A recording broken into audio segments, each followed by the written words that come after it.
That ends the portfolio questions. The next item of business is a statement by John Swinney on the helicopter incident. The Cabinet Secretary will take questions at the end of his statement, and there should therefore be no interruptions or interventions. Cabinet Secretary, you've got 10 minutes. Presiding Officer, I am grateful to Parliament for the opportunity to make a statement concerning the recent tragic events in the North Sea. On the 23rd of August, a CHC Super Puma AS332L2 crashed 2 miles west of Sunborough Airport on a flight from the Total E&P UK-operated Bogston Dolphin drilling rig. A search and rescue operation was launched immediately and included a Coast Guard rescue helicopter, a Royal Air Force rescue helicopter and a BP Jigsaw rescue helicopter, 8th and Lerwick RNLI lifeboats, Sunborough, Noness, Lerwick and Westborough Coast Guard rescue teams and Sunborough Airport fire and rescue vessel. Additional helicopters from the RAF and BP Jigsaw were also brought in to assist. I would like to pay tribute to the brave men and women of our emergency services who assisted in the rescue. On Friday, I visited Police Scotland Aberdeen Division headquarters, where the Gold and Silver Command Centres were based for this operation. I spoke with representatives from Police Scotland, the Maritime and Coast Guard Agency and the Strategic Coordinating Group, and thanked them personally for their dedication and professionalism during the emergency response and their continuing work in terms of investigation and supporting the families of those involved in the incident. We should also acknowledge the role of the voluntary sector, the British Red Cross, the RVS and others, and members of the public who assisted in certain people who, in a selfless way, step up to the mark when tragedy strikes. These are the people who make our communities resilient, and they deserve our thanks into the bargain. A number of merchant vessels also responded to the emergency. Parliament should recognise the efforts of those, for example, commercial ferries, who are not part of the emergency services, but who responded as seafarers to assist in providing additional capacity to deal with this emergency. 18 people, 16 passengers and 2 pilots were on board the helicopter. 14 people, including both pilots, were rescued, but tragically 4 people, Duncan Munro from Bishop Auckland, Sarah Darnley from Elgin, Gary McCrossan from Inverness and George Allison from Winchester lost their lives in this accident. I know our country and the entire Chamber join me in expressing our deepest sympathy and condolences to their families, to their friends, their colleagues and their loved ones at what is a profoundly difficult time. The UK Oil and Gas Chaplaincy has opened a book of condolence for those who wish to pay tribute to the 4 workers. This is available to sign at the Oil Chapel at the Kirk of St Nicholas or online, and the First Minister signed the book on behalf of the Scottish Government on Monday, the 26th of August. A humanitarian assistance centre for relatives was established last Thursday under the auspices of the Grampian Strategic Coordinating Group and led by Aberdeen City Council, working in partnership with oil and gas industry members. It is providing practical and emotional support to those affected by the incident. The Oil and Gas Chaplain, the Reverend Gordon Craig, is personally providing direct support to the families and friends of those involved in the accident. The Reverend Craig is also working in partnership with the operating companies, the police and the local authorities in providing wider support as and when appropriate. This may involve arranging a memorial service if the families feel this is appropriate at a later date. As the search and rescue phase of the incident is now over, the police and the Air Accident Investigation Branch are now focused on carrying out their investigations into the accident itself. Considerable police resources have been deployed, together with a significant investigation team from the AAIB, who immediately dispatched a team of investigators and support staff to Aberdeen and the Shetland Islands. Their investigation is now well underway. In early advice on the circumstances of the incident, the AAIB stated last Thursday that the helicopter landed intact and upright in the water. Later that day, the AAIB confirmed that they had recovered the flight recorder. The investigation continues at pace, but so far no conclusive findings have been released as to the cause of the accident. The Scottish Government and its agencies will continue to liaise with the AAIB as their investigation progresses, and we will of course provide any assistance we can to the investigation. The AAIB are aware of the urgency in determining the cause of the accident in particular in relation to reassuring the men and women who are asked to fly today, tomorrow and next week. They must have confidence that the helicopters are safe. As the aviation industry regulator, it would be for the Civil Aviation Authority to, if necessary, take appropriate action in the event of any safety recommendations made by the AEIB following their investigation. It is entirely understandable that concerns about helicopter safety have been heightened because of the close proximity of incidents in the North Sea. This is the 5th incident since 2009 and the 2nd involving fatalities. On Saturday, the 24th of August, the Helicopter Safety Steering Group took the precautionary measure of recommending the temporary suspension of all Super Puma commercial passenger flights to and from offshore oil and gas installations within the United Kingdom. This did not apply to the use of search and rescue helicopters for emergency response. On the following Thursday, the Helicopter Safety Steering Group reviewed its earlier decision in the light of the new information from the AEIB and agreed to lift the voluntary temporary suspension of flights on the L1 and EC225 Super Puma helicopters. This decision was arrived at unanimously at the HSSG. The L2 will remain temporarily suspended from passenger revenue flights only. In effect, this means that only 16 of the total 75 helicopters in the North Sea sector remain affected. This will be reviewed on an ongoing basis as the new information comes to light. We know that the 5 incidents since 2009 involved only 2 specific types of aircraft, the L2 and the EC225. The EC225 has been subjected to stringent tests and analysis since it was grounded following the October 2012 incident. The Helicopter Safety Steering Group regard the EC225 as the safest helicopter available for offshore operations anywhere in the world. Clearly, the HSSG will need to work hard in the coming weeks and months in order to get this message across to the workforce and to help rebuild the confidence of the offshore community. The HSSG, in addition to releasing the suspension on the L1 and EC225s, have also launched a far-reaching communications campaign across the industry to engage with the workforce in an effort to rebuild confidence. The Boots On campaign, as it is being called, has the unanimous support of all industry stakeholders, including the trade unions, the operators and the 3 helicopter companies in the North East. Rebuilding the confidence of the men and women who travel to and from our offshore installations must be the key priority going forward. I would like to pay tribute to all parties involved in the oil and gas industry in Aberdeen who have been working tirelessly together since the incident to address its consequences. It has been a strong process of cooperative and respectful working between the 3 helicopter companies, the operating companies, the trade unions, both Unite and the RMT, and the emergency services in the North East, in order to respond appropriately to the incident and to take steps to address the genuine concerns about helicopter safety. To make further progress in addressing concerns about safety, we need to understand the cause of this accident. I have spoken to the United Kingdom Minister of State, Greg Barker, and he shares our desire to arrive at an early explanation for these tragic events so that we can learn the lessons and take whatever action is required. Once we know the cause of the incident, we can determine what further inquiry is required to do all that we can to assure all interested parties about the safety of helicopter transport. Law officers and ministers will consider these matters once the findings of the AEIB investigation are known. In the meantime, the Helicopter Safety Steering Group has stated that it will commission a far-reaching, independent and strategic review of helicopter safety in the North Sea. This is the right and proper thing to do, and we will support the HSSG as it seeks to establish this initiative.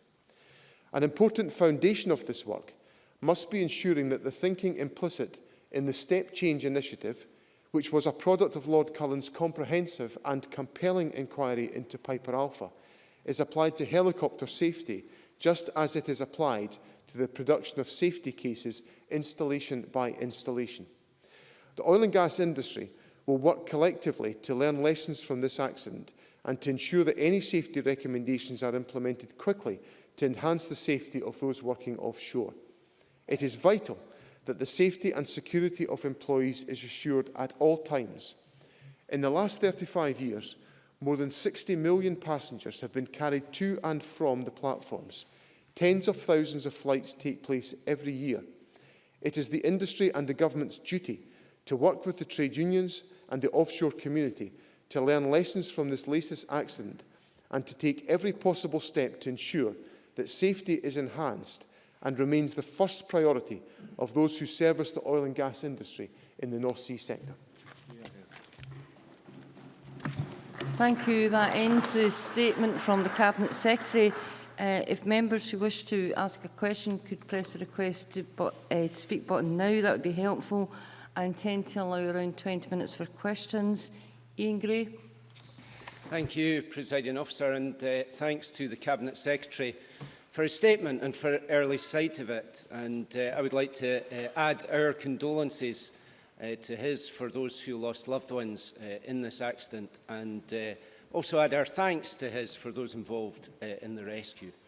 We agree with the Cabinet Secretary that it is vital to restore confidence in helicopter transports for the sake of the industry, but above all, the sake of the workforce and their families. However, as he said, this is the 5th incident in recent times when helicopters have ditched, with 20 lives lost in 2 of those accidents.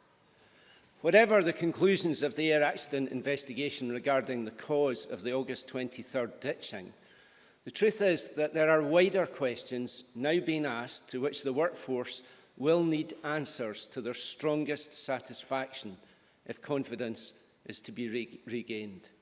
Indeed, confidence is now so low that an industry review will not likely be able to restore it. Only a wide-ranging, comprehensive, independent inquiry, like Lord Cullen's, will be able to do that, whatever the cause of the latest incident turns out to be. Beginning to rebuild confidence now, in our view, needs an early commitment. So will the Cabinet Secretary reconsider his position on this and send that important signal by supporting such an independent inquiry now? Cabinet Secretary. Can I thank Ian Gray for his remarks and also welcome him to his post. I think there is a set of steps that have to be taken properly and fully to address the circumstances of this incident. And I think the position that I set out to Parliament yesterday and which I've expanded in more detail today, I think is the right way to proceed in this respect. There has to be an investigation of this particular incident properly and fully by the Air Accident Investigation Branch. And that has to report, and as a consequence of that, it is incumbent, because this is what the law says, that the Civil Aviation Authority has to consider and apply any relevant changes to the safety regime as a consequence of the investigation carried out by the Air Accident Investigation Branch. There will, from that, also flow issues which the Lord Advocate will have to consider, and the Lord Advocate is in Parliament today to hear the issues that are raised by members in relation to further inquiries that may take their course. The issue, so the government maintains that their correct approach is to wait for the sequence of investigation to be undertaken before we come to any conclusion about the need for a wider inquiry. And of course, because many of the issues in this inquiry will be reserved, some of them will be devolved, we would have to come to an agreement with the United Kingdom government around the nature of that inquiry, since it would any inquiry of the type that Mr Gray suggests, because that would have to be undertaken under the Inquiries Act 2005, which is a piece of reserved legislation. On the final point, which I would say is in relation to the Helicopter Safety Steering Group review, I would encourage Ian Gray to consider the possibilities of that actually assisting in the short term to start, and I stress the word start, to rebuild confidence. Because what the Helicopter Safety Steering Group managed to achieve over the course of the 7 days following this incident was unanimity about it being correct to suspend voluntarily the flights of Super Pumas on the Saturday afternoon, which ministers considered was entirely the correct decision to take. And then, based on early communication from the Air Accident Investigation Branch, in unanimity with the trade unions and with the operators, to agree for a relaxation of that temporary suspension across some classes of the Super Puma aircraft. The fact that that was able to be agreed unanimously, I think, is an encouraging sign that the Helicopter Safety Steering Group is operating in a fashion that is respectful of the genuine and substantial concerns about the workforce about safety, and that has to be followed. So I hope that we can, and the government for its part, will do anything we can to help the Helicopter Safety Steering Group to establish that inquiry and to take it forward. And I certainly will report to Parliament on any steps the government is able to take to assist in that process, and give Ian Gray the assurance that we will consider any further inquiries that are required once the conclusions of the AAIB investigation are to hand. Alex Johnson. Thank you very much, Presiding Officer. Could I take this opportunity to thank the Cabinet Secretary for advance sight of his statement, and associate the Conservative Group and myself with the remarks he's made about those who lost their lives and their families who are suffering a loss at this moment. Could I also share his praise for those who were engaged in the rescue operation, a very successful rescue operation, and one which I would ask that he may at some point take some lessons from to ensure that we are equally successful should such things happen in the future.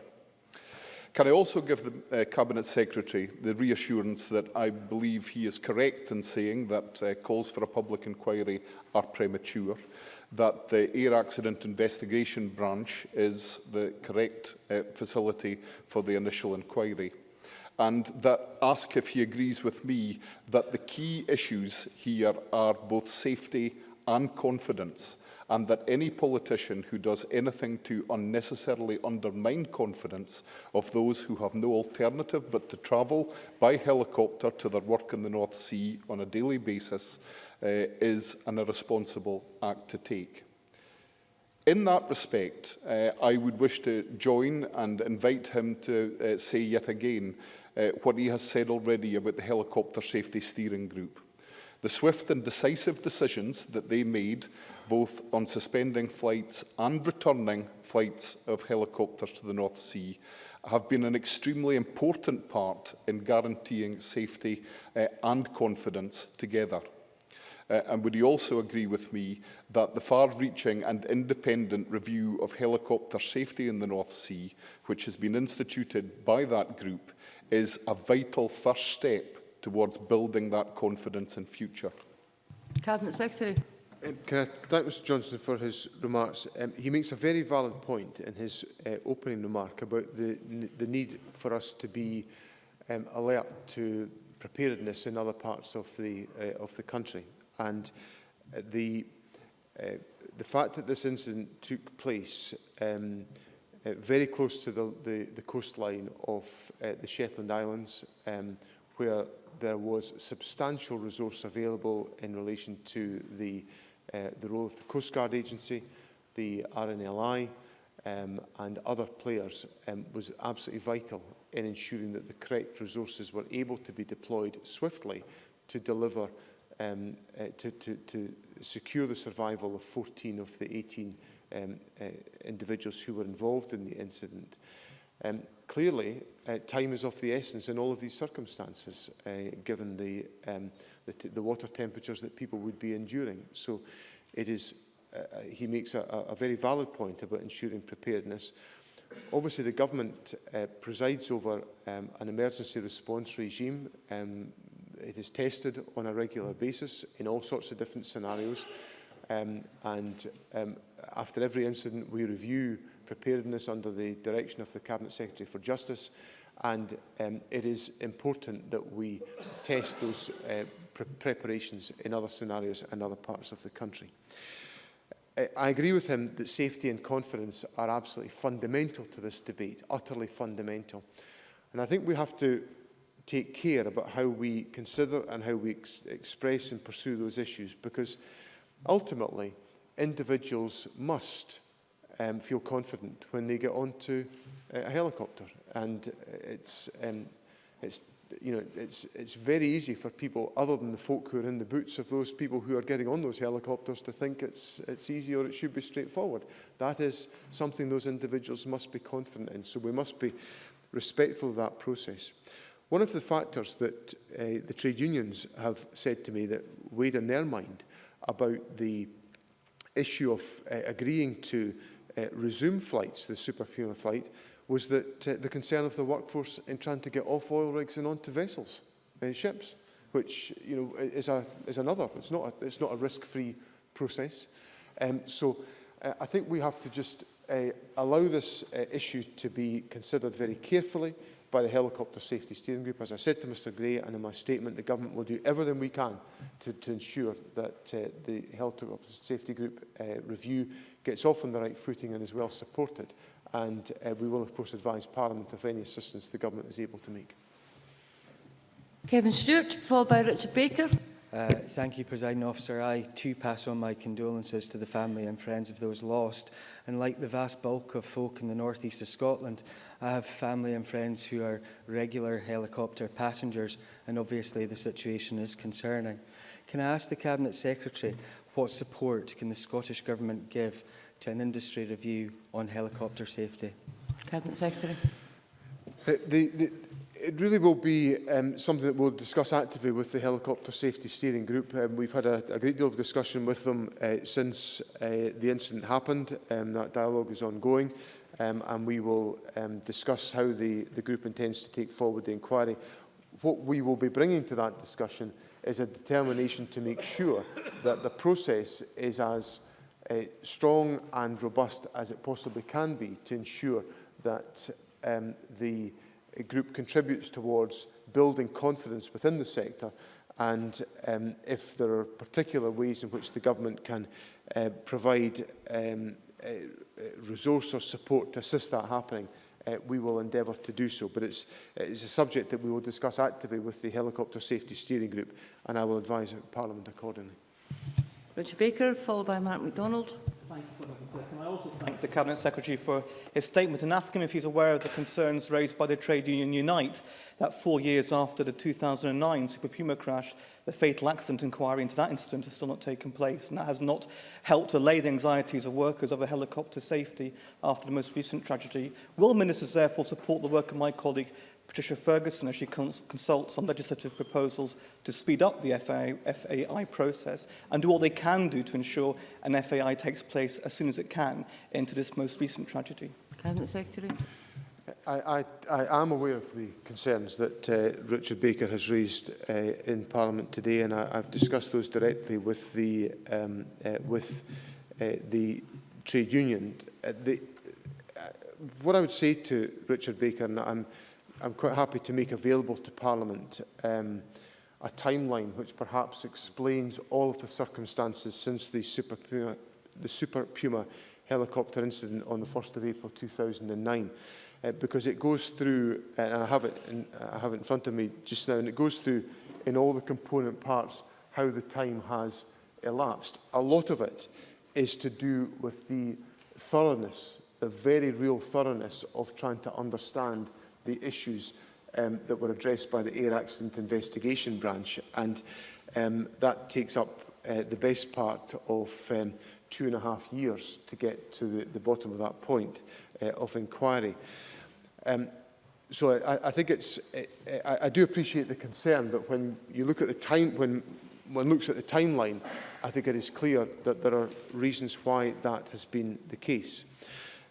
On the second point that Mr Baker raises about the approach to fatal accident inquiries, this is a subject that the Government has been considering already.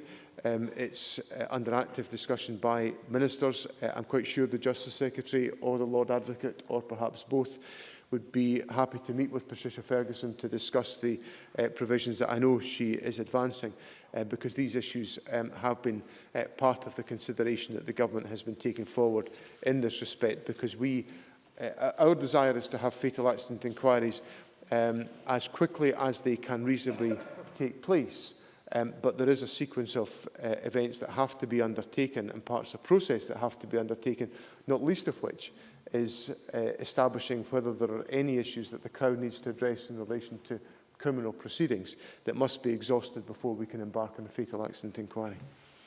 Before I call Mark MacDonald, can I just point out to members that we're very, very tight for time, but I am prepared to let the statement run on till 20 minutes past 3. But can I please ask that the questions are as succinct as possible? Mark MacDonald, followed by Nanette Milne.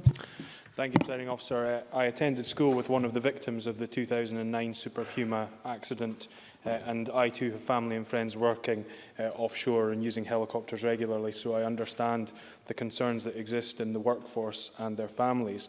Today's Press and Journal leads with the news that seating configuration on the helicopters is to be examined, and there are wider concerns among the workforce that efficiency of crew turnaround and getting helicopters back into the air may have led to some of the safety and maintenance agenda slipping.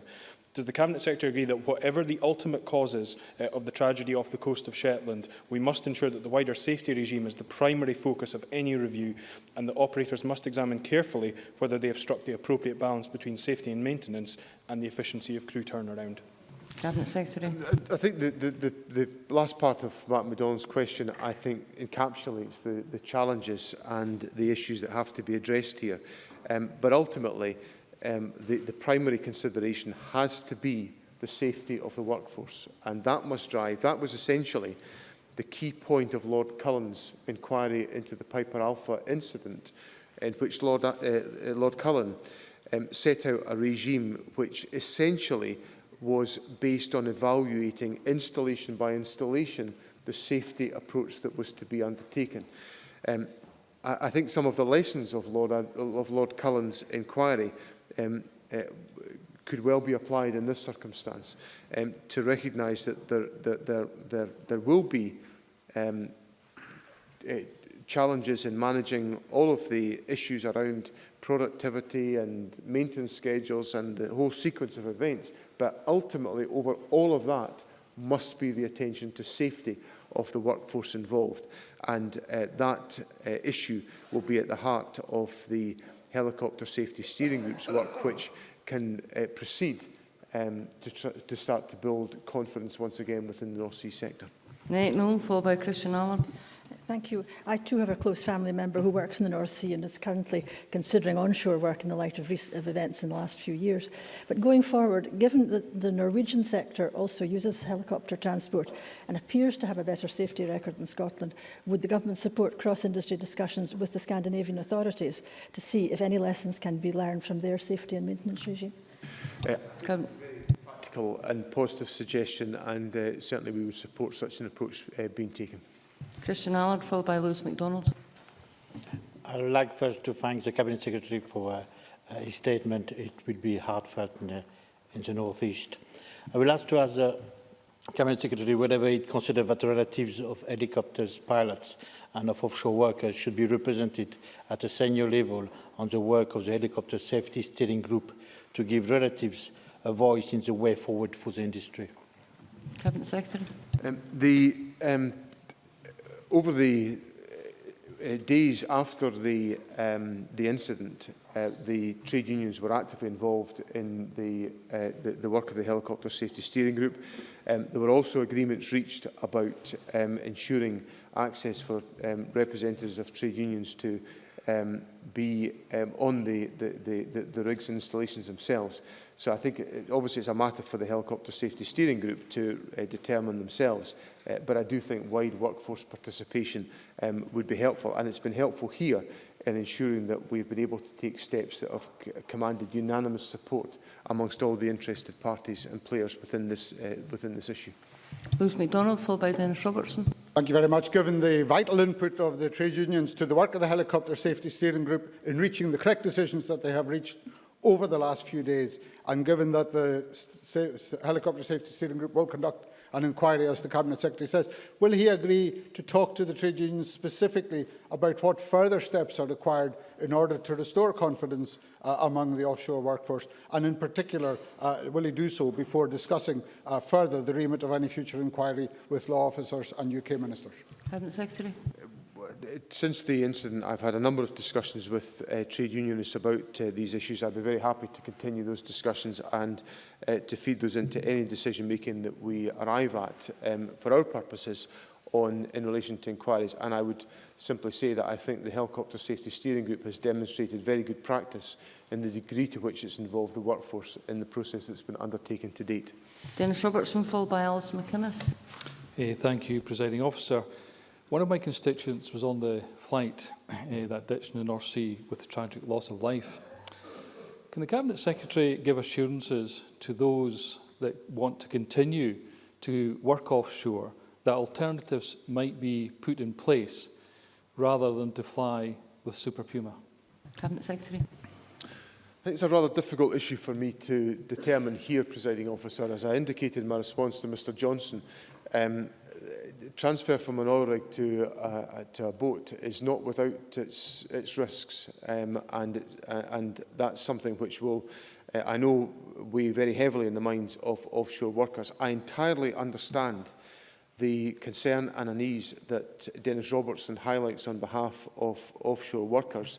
I think that simply makes the case for us to ensure that we use every approach we possibly can do to build confidence, and that is the approach that the Government will take. Alice McInnes, followed by Graham Day. Thank you. And I'd like to develop a little further on Nanette Milne's point. I mean, Eurocopter, the manufacturers of the Super Puma fleet, have told me their global safety record is excellent.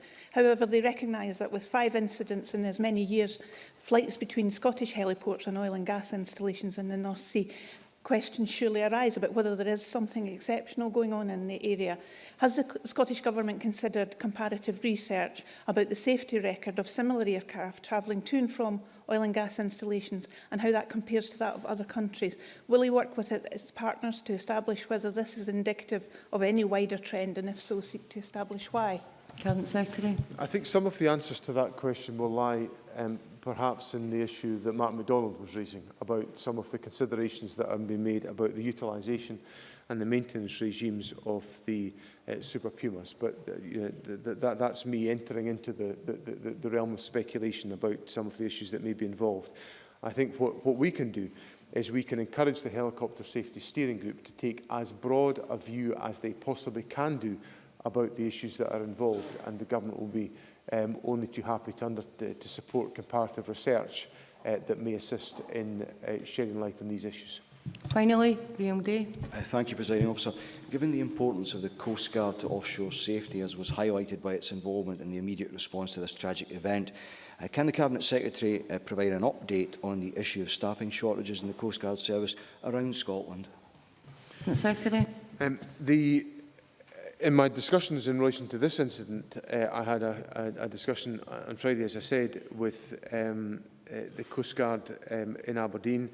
It was certainly abundantly clear to me that the Coast Guard had sufficient resources to address this particular issue. We have to be confident that we have that in place in all times. My colleague, the Minister for Transport and Veterans, has been in communication with the United Kingdom Government on reports about understaffing at Scottish Coast Guard stations. There have been some vacancies, and they're involved in a recruitment process. And certainly, I think this incident highlights the importance of ensuring that all resources that need to be in place to assure all of us about the effectiveness of any rescue operation are in place, and that will be part of the review that's undertaken. That now ends the statement and questions. The next item of business is the continuation of the debate on Scottish Government's programme for Government 2013-2014. Members who wish to speak in the debate should press the request to speak button now, and I call on Michael Russell. Cabinet Secretary.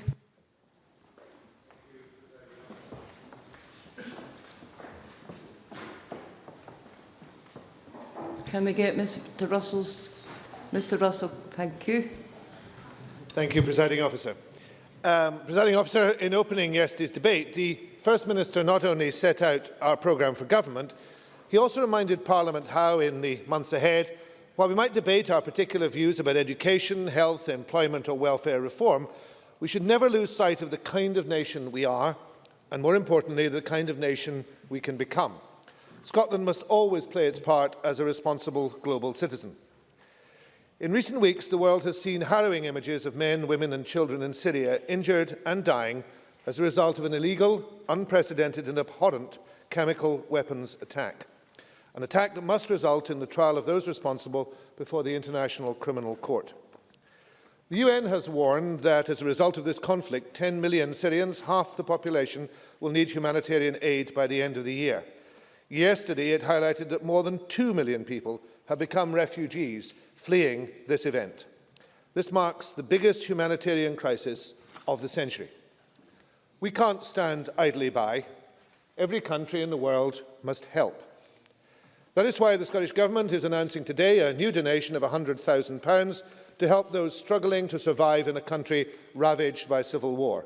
This comes on top of the £100,000 provided to the Disasters Emergency Committee earlier this year. The new funding will again be allocated to the Disasters Emergency Committee to support vital humanitarian relief through the provision of food, clean water, emergency shelter and medical care within Syria and to the displaced Syrian population. But we must also, Presiding Officer, as individuals respond ourselves, as members of Oxfam Glasgow have today, with a makeshift refugee camp set up in Buchanan Street, highlighting for a few moments the months, days and hours of suffering of those in such camps in Syria, and to mark Oxfam's 50th anniversary of helping in those circumstances.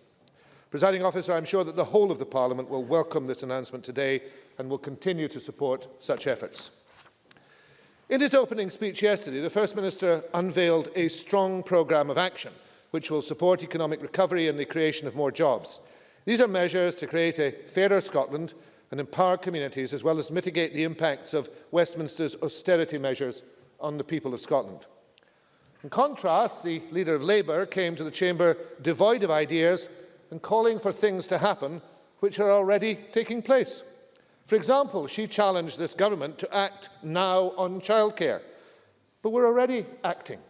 The new Children and Young People's Bill will increase free and more flexible provision of early learning and childcare from 475 hours to a minimum of 600 hours per year for 3- and 4-year-olds and looked after 2-year-olds. The bottom line is that that's an increase of 45% from 2007, when Labour and the Liberals were last in power. We're fully funding it. It will benefit around 120,000 Scottish children. And Willie Rennie was similarly behind the times when he mentioned the importance of focusing on our very youngest children. I agree. We all agree. That's why we're doing it. We're doing more than any Scottish administration before us in investing in the early years. Through our world-leading Early Years Collaborative, we'll also make progress over the coming year towards the stretching aims which reduce stillbirth and infant mortality and improve child development. And we're making progress in other areas too. In our schools, we're continuing to work closely with teachers to provide the support they need to deliver curriculum for excellence with confidence. We will continue to protect the principle that educational opportunity should always be based on the ability to learn, not the ability to pay. That's a foundation stone that supports one of the highest achieving university systems in the world. And of course, we heard yesterday, and no doubt we'll hear today, Labour voices calling for action on colleges. We have acted on colleges. It was Labour and their little helpers.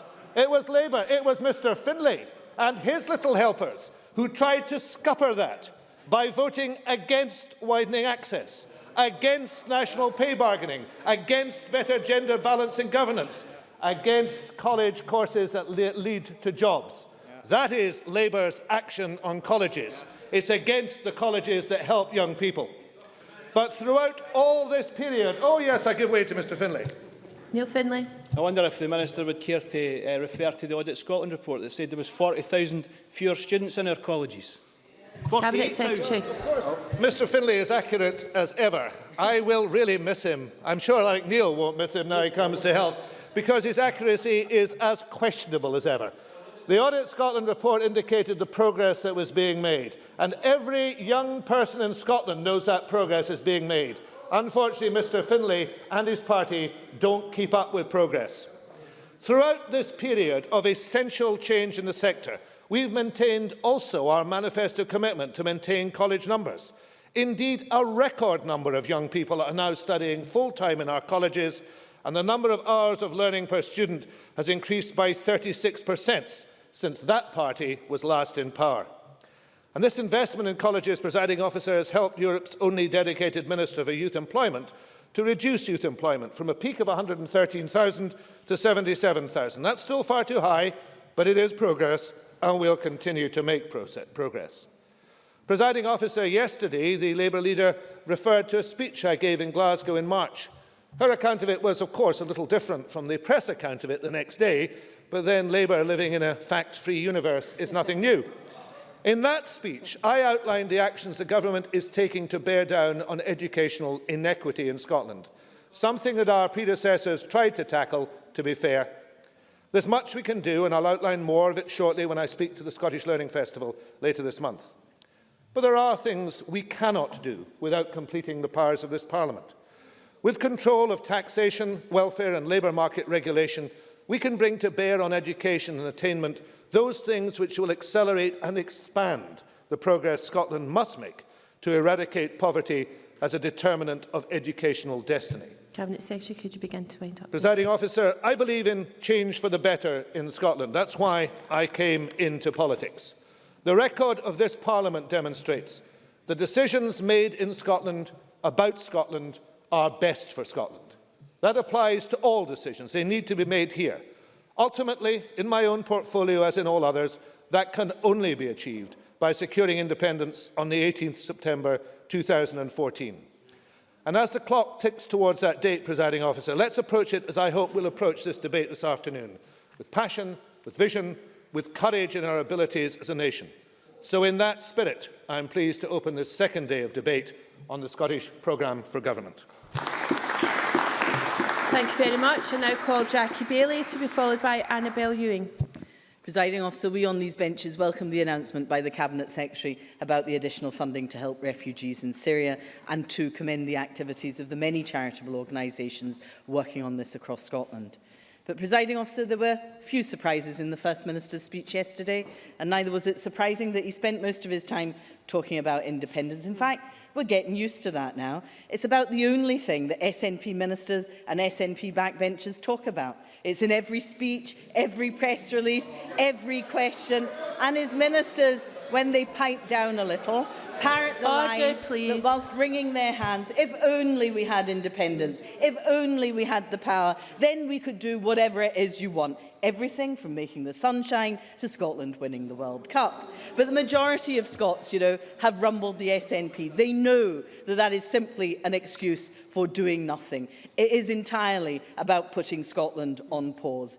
And doing nothing when you have the power to make a difference to people's lives is frankly shameless. Doing nothing because you want to feed off people's misery to deliver a yes vote for independence is beyond cynical. Margaret MacDonald said yesterday that the legislative programme is thin, and she is right. But she also challenged all of us in here to work together. And let me say to the SNP, if you want to work on social justice, tackling poverty, creating a fairer society, Scottish Labour will work with you. Let's pool our ideas. Let's make a difference to people's lives now. Let's not wait, but act to alleviate poverty and suffering now. And let me deal with the Scottish Welfare Fund first, because it's frankly extraordinary that some SNP backbenchers chose to misrepresent my concern about the substantial underspend in the fund as somehow attacking it. Instead, they trumpet the success of the fund, pointing out that it's helped 20,000 people. But, by the end of this month, it should have helped nearer 5 times that number, 100,000 people. So how can crisis grants be underspent at a time when we all know that families are struggling? The cost of living is rising, incomes are declining in real terms. There is no doubt in any of our minds that there are many people in increasing financial difficulty. It is simply not good enough to say that we have a fund, let's marvel at it, but stick your heads in the sand when it's not spent. That should be a concern for all of us across this chamber. And let's be clear, it's not the fault of local authorities, as some in the SNP would claim. Are you really suggesting that SNP-controlled councils like Dundee, who spent just 31% of their allocation for that month, are somehow at fault? I don't think so. But, Presiding Officer, where in the legislative programme is the ambition? Where is the hope? Where is the focus on tackling poverty and need? On child poverty, there was huge progress under Labour, but that progress has now stalled and is likely to start heading the wrong way. On fuel poverty, we have a pledge to end anyone living in fuel poverty in Scotland by 2016, so that older people in particular shouldn't have to choose between eating and heating. But fuel poverty is rising. The estimate is to almost 900,000 households in Scotland in 2013. So it's not going down, and the SNP won't say whether they will meet the pledge and what further action they will take. On rough sleeping, the most extreme form of homelessness, the numbers there too are rising. The fact that there are people sleeping rough on our streets because they don't have a roof over their heads is a disgrace, and it is our collective responsibility to do something about that. But the Scottish Government don't do street counts anymore. They don't know if there are enough hostel places. We need that information so that we can do better, because frankly, we must do better. Because it's at times like these, Presiding Officer, that people expect support from their government. They expect leadership from their government. They expect Parliament to work together, to strain every sinew to help them. But what some people say is that they see a government that cares more about nationality than need, a government that puts geography and the Constitution before the needs of its people. And we really must do better than that by working together and focusing on the needs of people here and now, not at some time in the future. And nowhere is this more important than with the bedroom tax. We have all seen real-life examples of the distress and misery caused by the bedroom tax in communities right the way across Scotland. Of course, we all want the Tories to scrap the bedroom tax, but there is something the SNP can do now, can actually do now to protect, in a minute, to protect tenants and help councils and housing associations. Do you know, the Scottish Government have the power, they have the resources, and do you know, it was for times like these, Presiding Officer, that the Scottish Parliament was created. It was for times like these that the Scottish people voted for a Scottish Parliament. So today, we proposed a package of measures that we hope the SNP will support. A Members' Bill to stop evictions as a result of the bedroom tax, giving effect to the Govern Law Centre petition, £50 million originally called for by Shelter to help councils and housing associations, practical support to deal with the spike in arrears and no evictions by Labour councils. But you know, Presiding Officer, it shouldn't be down to individual councils. We need consistency across all of Scotland, not a postcode lottery. We need this SNP government to act for all of Scotland and to actually show some leadership on this issue. We need them to show leadership for tenants, to remove the fear of eviction. We need them to offer practical help to councils and housing associations. Presiding Officer, let us join together to work in the interests of people who are struggling. Let's use the powers of this Parliament, powers we already have, to truly make a difference to the lives of people in Scotland. Thank you. Thank you. I now call Annabel Ewing, to be followed by Mary Fee. Thank you, Presiding Officer, and I'm pleased to have been called to speak in this afternoon's debate on the Scottish Government's programme for 2013-14. And as we have heard during the course of this two-day debate, a number of important measures have been proposed in terms of the legislative programme for the coming year, measures that will make a real difference to people's lives. And that is what the people of Scotland trust this Parliament to do, which is to focus on measures that will improve the lives of our citizens. And it would be impossible in the 6 minutes available to me this afternoon, Presiding Officer, to do justice to each of the 13 new legislative bills proposed, but I would like to make certain comments about at least a few of them. And starting off from my profession, at least by trade, as a lawyer, I would wish to make a few comments about the very weighty changes proposed to Scots law, and I would wish to highlight in particular the Courts Reform Bill, which is intended to bring the system of civil justice into the 21st century, thereby improving access to justice for our citizens and making it more speedy, which would be much welcome to all those who practice in the civil courts. Another very weighty bill in this area is the Damages Bill, which brings in long overdue changes to damages for personal injury, inter alia, by extending the time limit within which an action can be brought and by consolidating and updating existing legislation as recommended by the Scottish Law Commission. Both of these bills are to be welcome, Presiding Officer, and I can say without any hesitation whatsoever as a former MP in the House of Commons that if we had not seen our Parliament here in Edinburgh reconvened, none of such important modernisations of our legal system would have received such a focus. For Westminster Government, Scots law reform was never top of the agenda, or for the most part even on the agenda, for there was neither the time nor the inclination to so proceed. But with our Parliament here in Edinburgh, we can proceed to bring our procedural laws up to date to ensure that our legal system is both fair and robust and also, crucially, meets the needs of our citizens. And I think that is just one of the many examples of the opportunities that flow from being able to take decisions about our country here in our Parliament. Another measure that I would wish to mention as a member of the Parliament's Welfare Reform Committee is the important Scottish Welfare Fund Bill.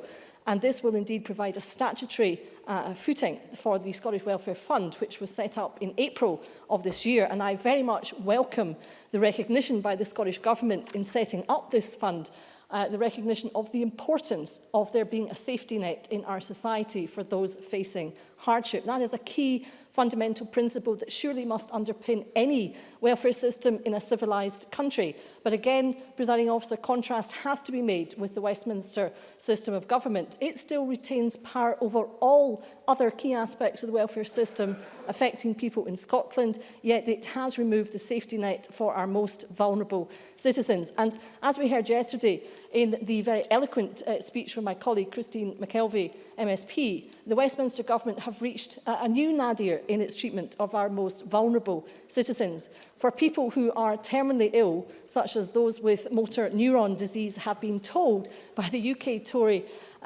Government Tory Minister Lord Freud, who I understand previously acted as an advisor to the Blair-Brown Labour government in Westminster, but for people who have motor neuron disease, that the answer to being evicted under the bedroom tax would be to take in a lodger. And words really fail me, Presiding Officer, but I'm sure that people across Scotland will feel very sick at heart, indeed sick to their stomachs about such inhumane treatment. But there is another future for Scotland. We do not need to put up with such appalling and obscene treatment of our sick and vulnerable people by a Westminster government, a government that we didn't even vote for and most Scots do not trust, according to most polls.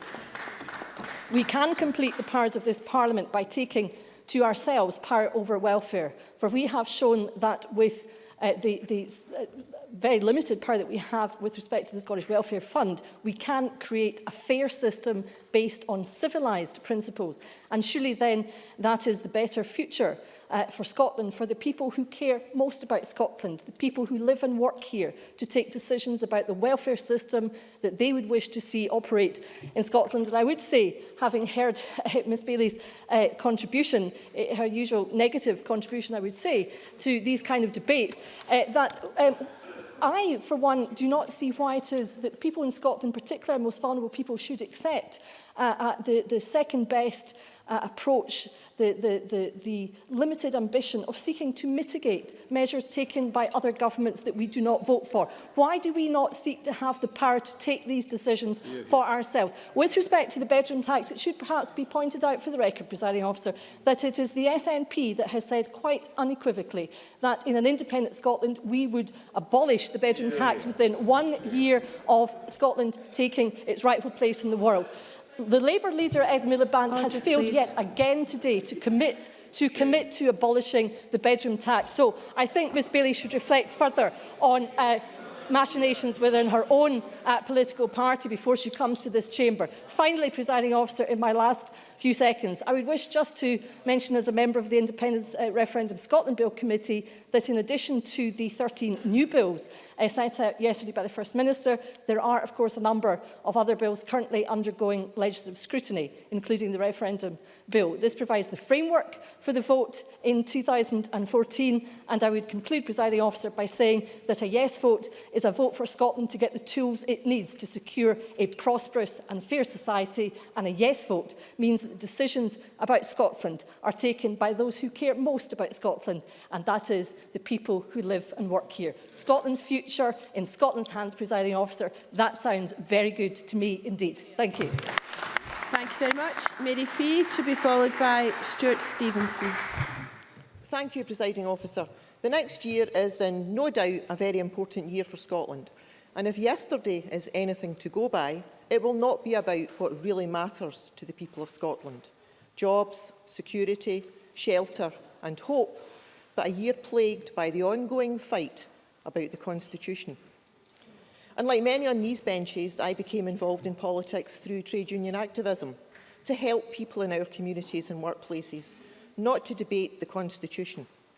Yet here we are, with Scotland on hold, hearing how the legislation proposed by the First Minister and his government will boost the agenda to separate from the UK.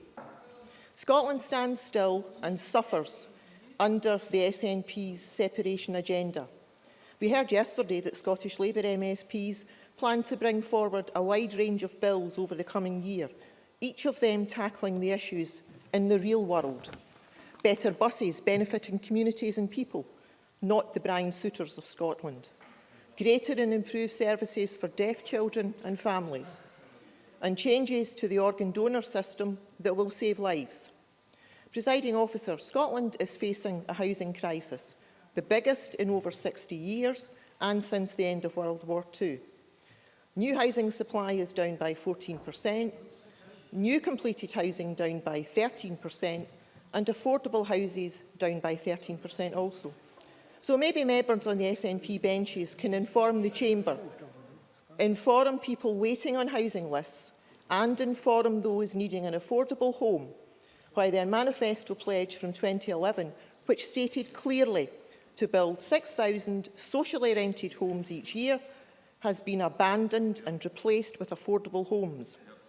Housing lists across the country remain unacceptably high, while Audit Scotland report we need another 500,000 houses over the next 25 years.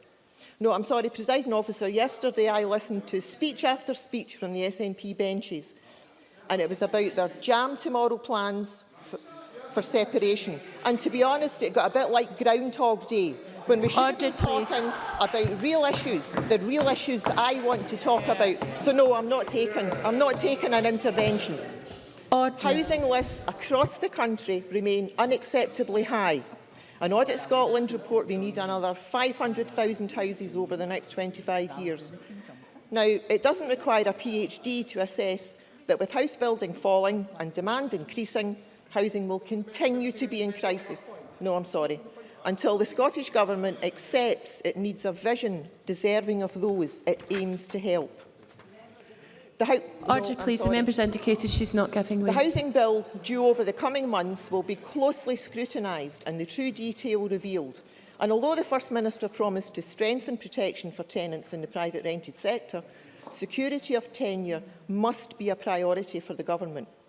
Yesterday, we also heard the First Minister offer us a glimpse into statistics that clearly get him excited. Maybe he could act on the statistics already offered to him and his Housing Minister from Audit Scotland.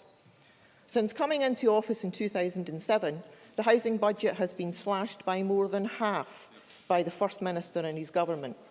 We also heard yesterday about the groundbreaking legislation brought in by Scottish Labour to tackle homelessness.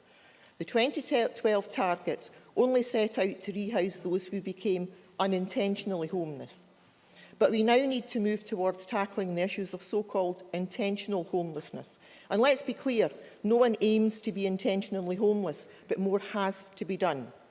Without any fixed abode, what hope is there for anyone to access employment, improve their health, their well-being, and tackle the cause which leaves them homeless? As a country, we are failing these individuals. As a Parliament, we need a cohesive and comprehensive strategy to help those individuals that are sleeping rough across Scotland. Presiding Officer, many this coming winter will face the choice between fuelling themselves or fuelling their homes. At least 28% of all Scottish households are currently living in fuel poverty, and we need to go further and invest more to ensure that the Scottish Government's target of abolishing fuel poverty as far as practicable by November 2016 can be achieved.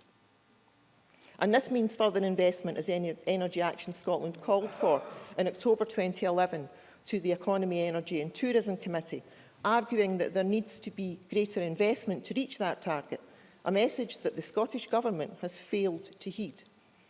And Sandra White asked yesterday what Labour members were doing in their constituencies during the recess. And I'm happy to inform Mrs White and the rest of the SNP benches that I was out across my area carrying out street surgeries.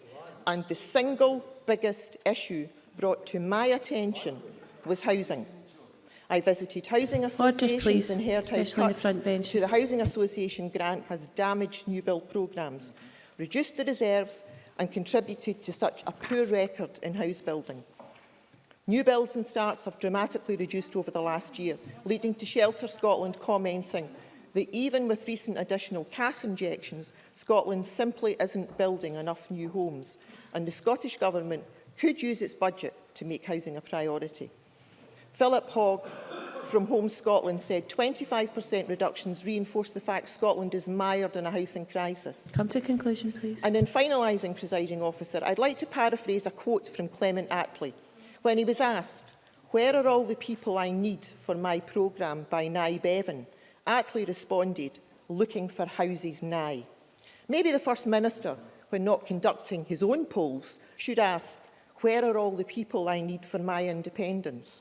And the answer would be similar to Clement Attlee's, looking for houses. Thank you. Thank you. I now call Stuart Stevenson to be followed by Liz Smith. I have a very small amount of time in hand for members who take interventions. Stuart Stevenson.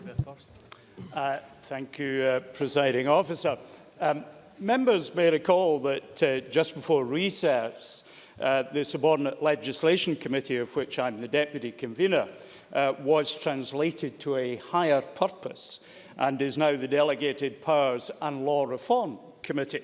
So therefore, I'm particularly pleased to see that among the bills that the Government is bringing forward is a bill that has come from the Scottish Law Commission's report on formation of contract execution in counterpart, because that appears to be precisely the sort of bill which it is thought might now come to the Delegated Powers and Law Reform Committee.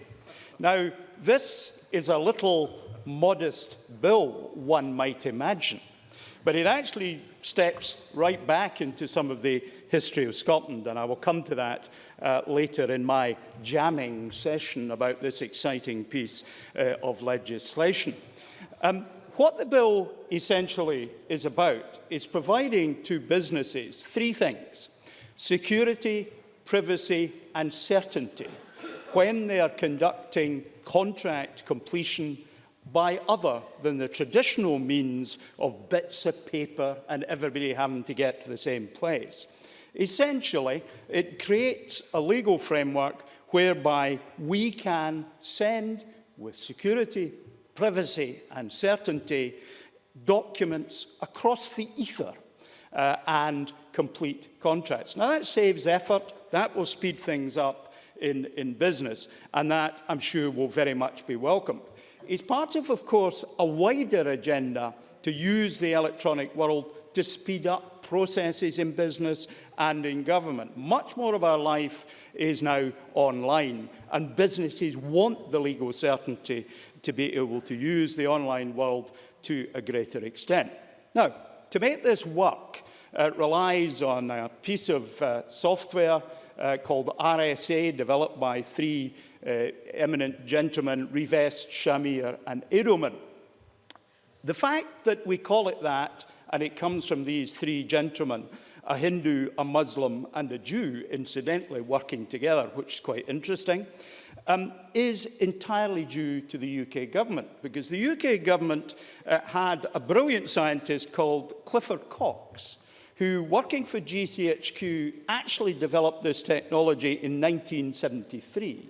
But the UK government decided that this was something that was so powerful and so secret, it was actually bound by the Official Secrets Act until 1997. As a result of which the United States, who had no such material inhibitions on this, have grasped this commercial opportunity. They own the rights to the encryption software that protects our financial and other transactions on the internet. They didn't do as much of a good turn by doing that. Obama described his country in the last week as the world's oldest constitutional democracy. We've seen some abuses of power in this area by the National Security Agency in the United States, but at least there's constitutional remedies. What I would like to see, of course, is in an independent Scotland that through our constitution, we are able to provide in law things for the citizen and for businesses that guarantee protection of data. Now, of course, there are reservations in the Scotland Act that prevent us from doing that at the moment. In particular, in Schedule 5 at B8, the interception of communications is a reserved matter. So there's a limit to what we can do. But we have the intellectual horsepower in Scotland to build on this particular bill, which creates a framework for one small part of the electronic communication world and gives us an opportunity to move into other areas. We can genuinely be a world leader if we can look further at what we're doing in this bill, but also if we can get the powers that there are reserved currently to Westminster. Now, this is new, but it's not new. Mary, Queen of Scots, used exactly the same technology as we now use with RSA to communicate with her lovers. She didn't use a mathematical origin, but she used a special box which had two locks on it. And the trick in protecting communications is not to share your key with anyone. The lock, she had the key to one lock, her lover had the key to the other lock. There were no duplicates.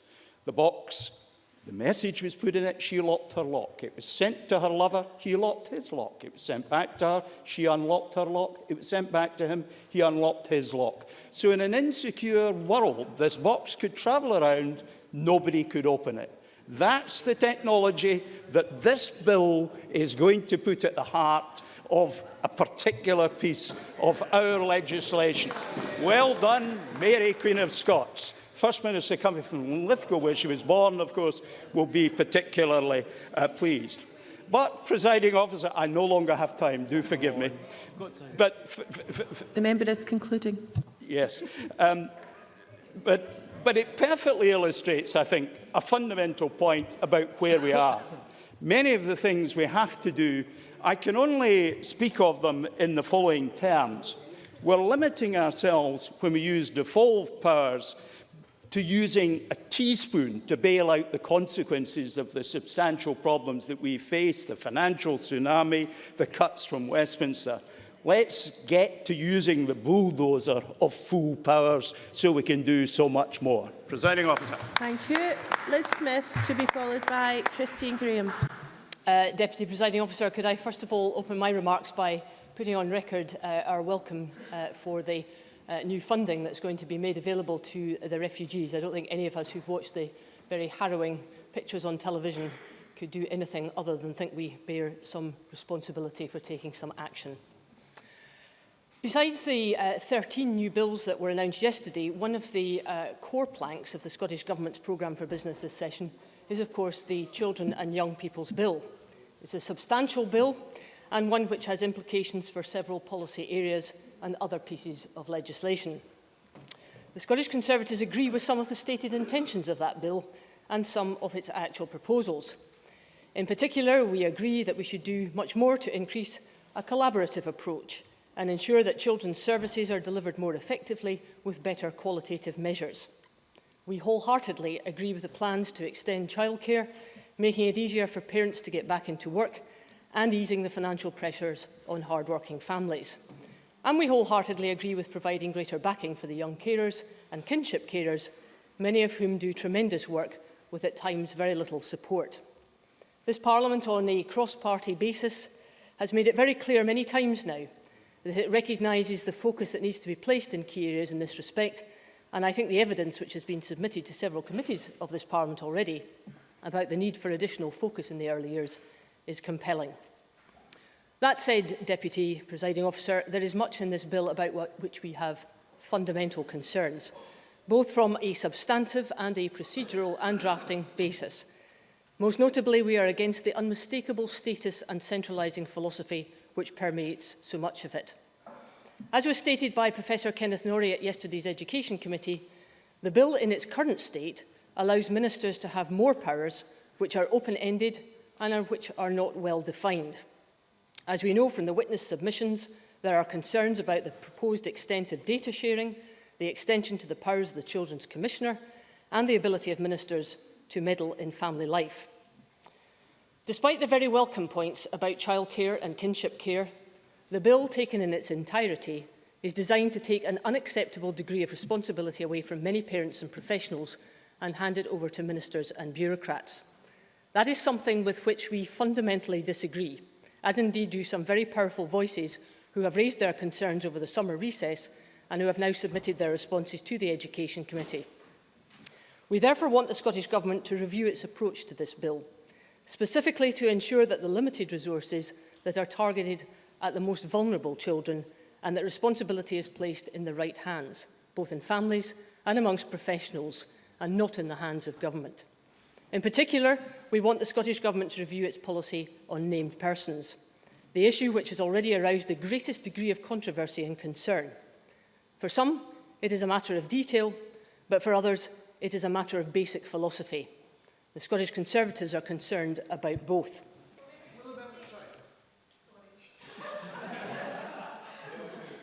A rich choice. Cabinet Secretary. Cabinet Secretary.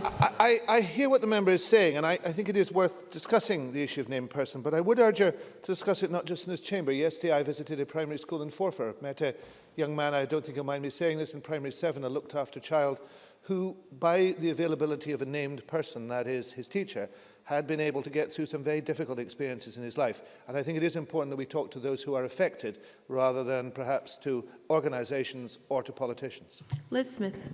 Cabinet Secretary makes a good point for some children, but having read most of the evidence, actually, as I have done in recent weeks, I do think we have to pay a lot of heed to those concerns that are being stated by organisations and generally about some of the issues as to the universality of the named person issue, because that is the fundamental concern that many people have. For example, yesterday at the Education Committee, Unison representative John Henderson Stevenson was able to say to us that by definition we're going to have far more children who are going to be involved in the named person issue because of its universality and the pressure that that brings to bear on the cost on local authorities, but also there is a fundamental issue about whether it is the right thing to do for all families, even if there are not specific problems in that. Of course. Aileen Campbell. I take on board Liz Smith's very real and passionate concerns over the policies that we have, ensuring that we get it right for children.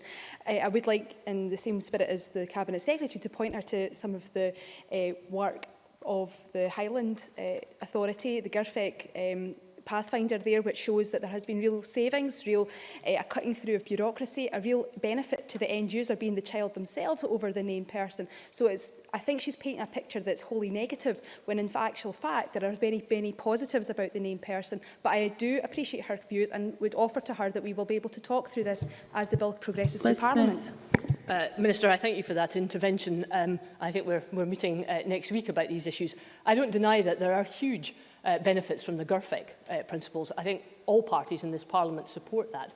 My point is that the actual universality of having a named person for every single child, for every single child between birth and 18 is a major change of focus, and in my view, and in the view of the Conservative Party in this Parliament, is something that we cannot accept because of its statism and its transgression, actually, of many of the rights and responsibilities that are held by families and the parents within these families. So I would ask, in summing up, Deputy Presiding Officer, I would ask the Government to take very careful recognition of the very strong feelings about this bill, which have emanated, as you well know, from the wealth of evidence that have been submitted. There are some really important points that we have to think about, not just because of their substantial nature, but partly because of their drafting and the implications that it has on so many other aspects of legislation. Thank you very much. Christine Graham, to be followed by Bob Doris. Thank you, Deputy Presiding Officer. There are two strands I want to pick up from the current debate. In particular, the first is that somehow we are marking time and that the Government is neglecting its duties to govern Scotland by focusing entirely on the referendum and that we're legislation light. Let me just take a little bit through the Justice Committee's forward programme in terms of legislation. 3rd September, the 10th of September, Tribunals Scotland Bill. We then go on to the Criminal Justice Bill, which has police powers in it. We then go on to budget scrutiny, victims and witnesses. Again back to the Criminal Justice Bill, a substantial piece of legislation which takes us through many, many evidence sessions. That just takes us up to January. On top of that, we're looking to go back and see our inquiry into purposeful activity in prisons. We have a subcommittee on police and fire reform, review of defamation law, community justice system, and on and on. We even now have an overspill committee referred to by Stuart Stevenson because the Justice Committee, as in previous years, does not have time to deal with all the legislation. I do not see any foot of the legislative accelerator, certainly for the Justice Committee. In fact, the Cabinet Secretary, as far as I'm concerned, for Justice could slow down. Yes? Rod Campbell. The convener remind me how much time the SNP members of the committee have devoted to discussing the referendum in any form? Christine Graham. To the best of my knowledge, nought. We're too busy dealing with the nitty-gritty of law that has to be done for the benefit of the people of Scotland under the restrictions of devolution. Now, let me look at the second strand, the thing that really concerned me, because I think that's a nonsense to say that we're not working as before.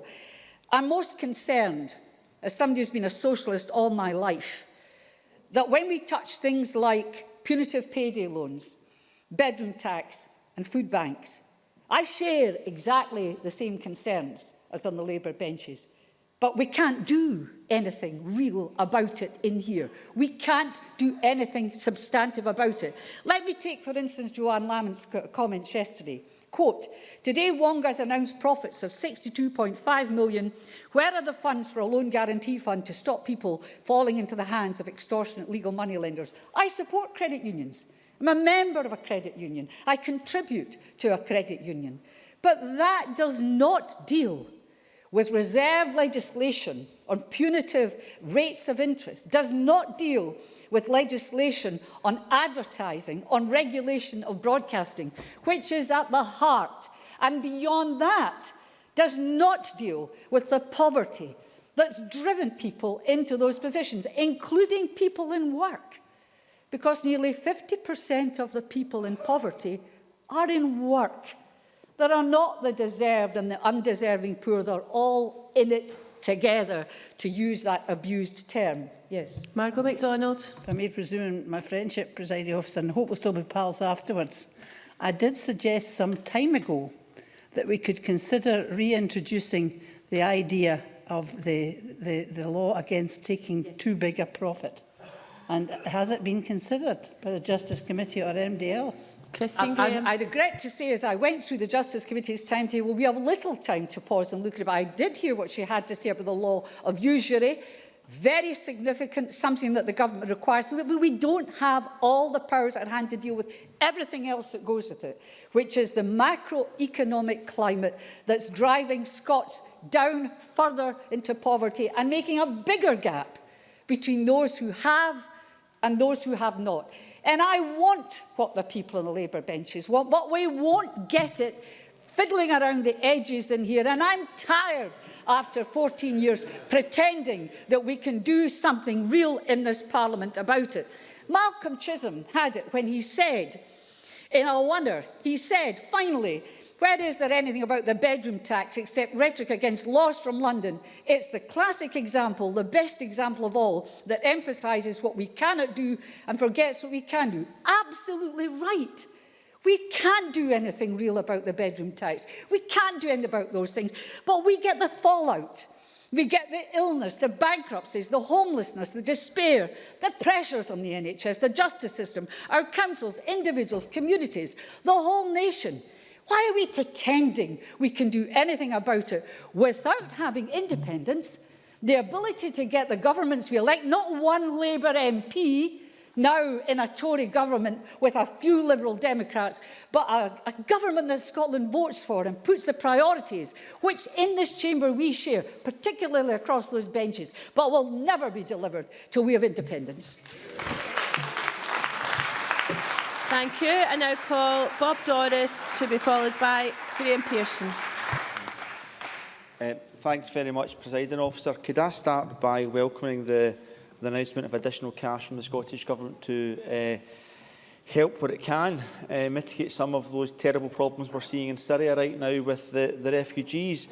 A couple of weeks ago I was in Kurdistan and visited a refugee camp for myself and spoke to some of the refugees, and I know very much from personally speaking to these people just the dire need they have and how much they appreciate any support, any amount from anywhere else in the world. And I'm proud to be part of a Parliament that does what it can with this limited resources to make its international contributions in a humanitarian way. And I just wanted to say that at the start of this speech. I also have to, unfortunately, contrast that with the tasteless comments of Jackie Baillie on nationality at the start of her speech, but I won't give that any more credence other than to put that on the record also.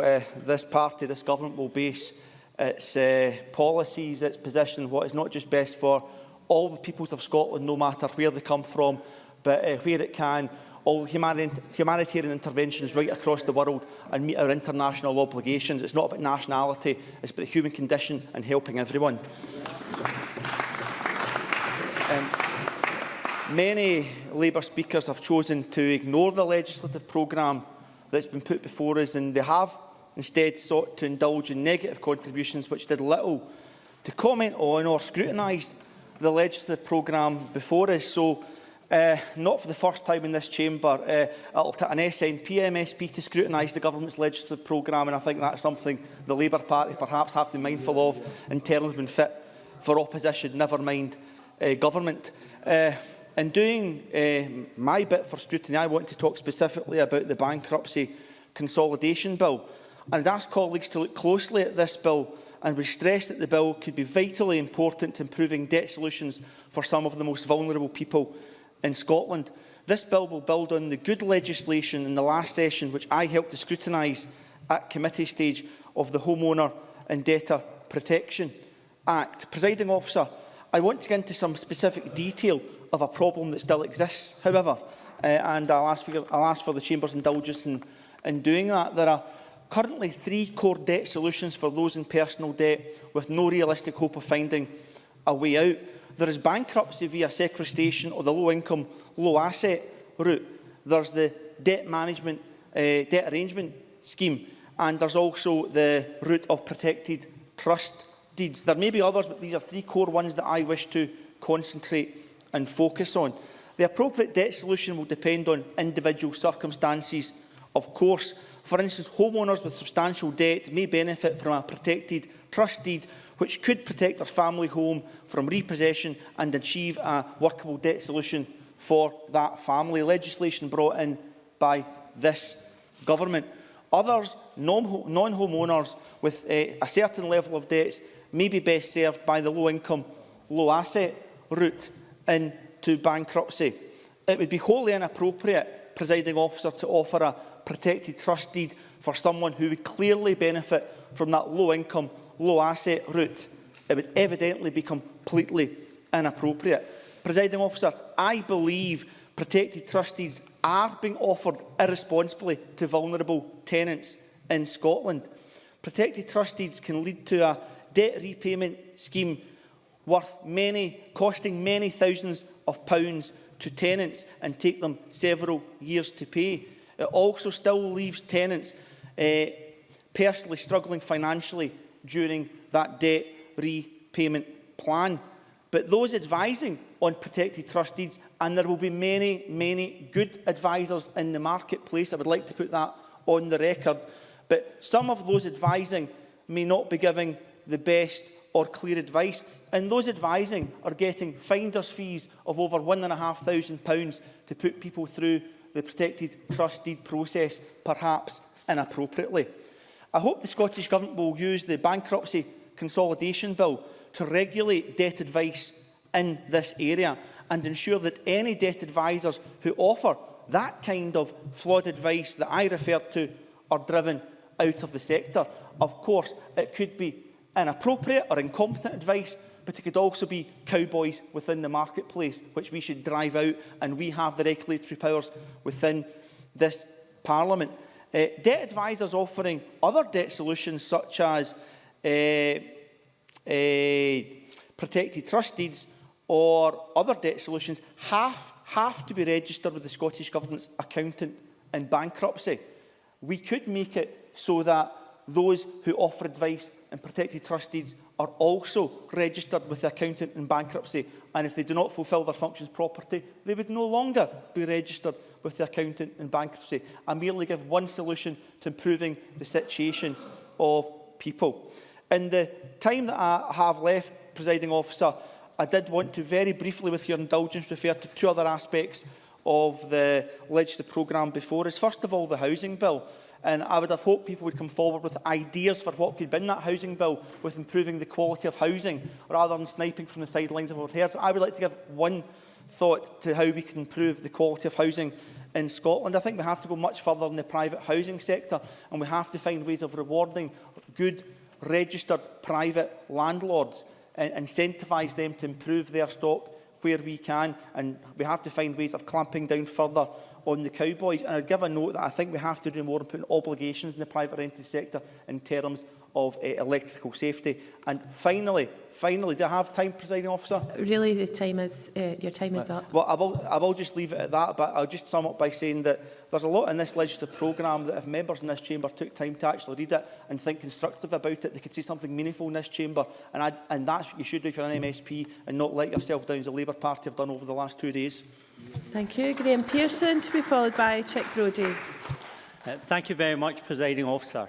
First of all, can I begin unusually by thanking Mr Russell because he introduced during his presentation the notion of the existence of a fact-free universe. And that's a useful context in looking at some of the comments I'll make in terms of the Justice proposals. Mr McCaskill took to the radio today to announce yet again record numbers of police in Scotland. He said that we currently have a record number of police officers, and he insisted the Scottish Government is making Scotland safer. On this second point, let me say to the Chamber, I've yet to go about the streets in Scotland and hear anybody shout, "I need help, get me the government." But more importantly, on the first point, the latest police numbers have fallen by 172 in the last quarter and are now at their lowest levels for almost 2 years, with the Chief Constable Police Scotland warning of possible cuts to come. In addition, Mr McCaskill failed to acknowledge the almost 1,000 police staff let go by police authorities, with the prospect of more going in the coming months. He also failed to recognise the police officers who have been forced off frontline duties to cover the deficit and support staff. Many officers now spend their time in offices dealing with recruitment issues and administration to ensure that Mr McCaskill can get back to a record number. Nevertheless, some of the Scottish Government proposals have been described as populist and welcomed by elements of the media. They may be easily pleased. I think proposals look tired and lack bite. So what do we have here? As Annabel Ewing acknowledged earlier in the presentations, much is long overdue. For instance, the air gun legislation is very much to be welcomed, but it's been 6 years in the waiting. 6 years that families have waited for it. The scrapping of early release. Yes, please. Annabel Ewing. I'm grateful for the member for taking an intervention.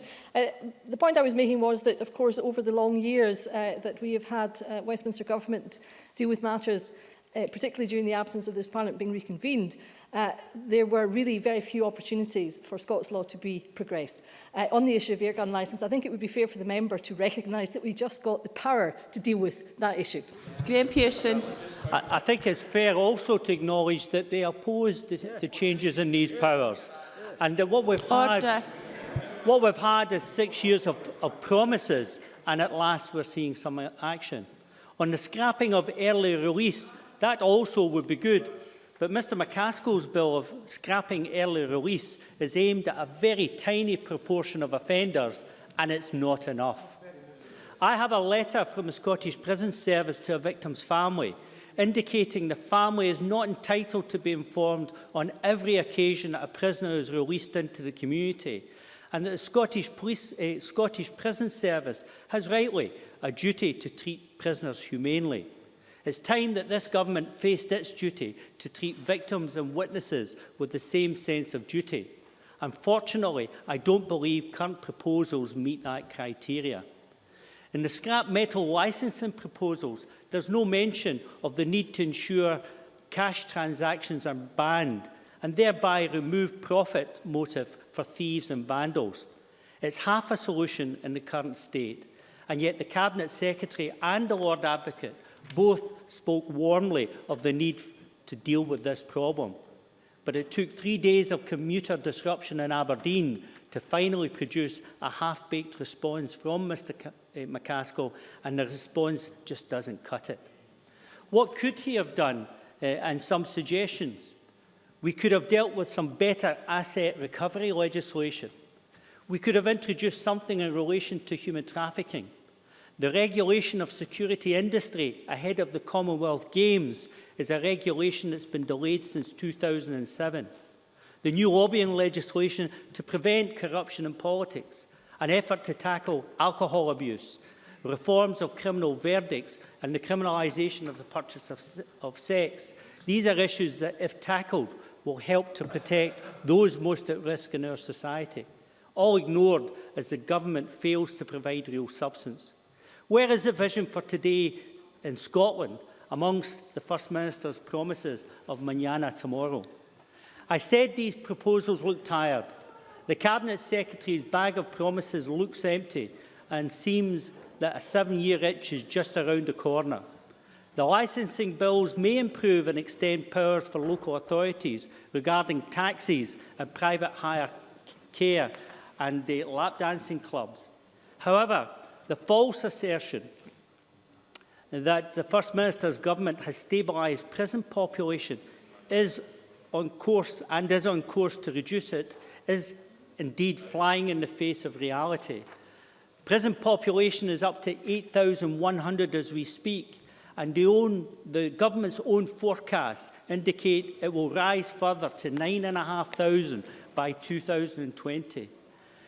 They aren't tackling action to deal with the real problems of reoffending and meaningful activity in prisons.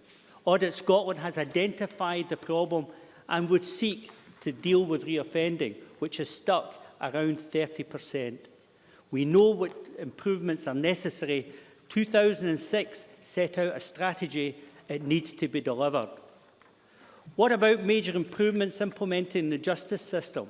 There's been a significant backlog of cases in our dedicated domestic abuse courts. You must conclude, please. A rise in the number of sex crimes, a risk of further court delays through closures, and a growing demand for better protection for witnesses. A tired government is running out of time and evidently running out of ideas. Scottish Labour will provide the evidence in support of our Union of Nations, but we will also continue to challenge this myopic government and force it to address the real needs of people. Thanks very much, Presiding Officer. Thank you very much. Chick Brodie to be followed by Neil Findlay.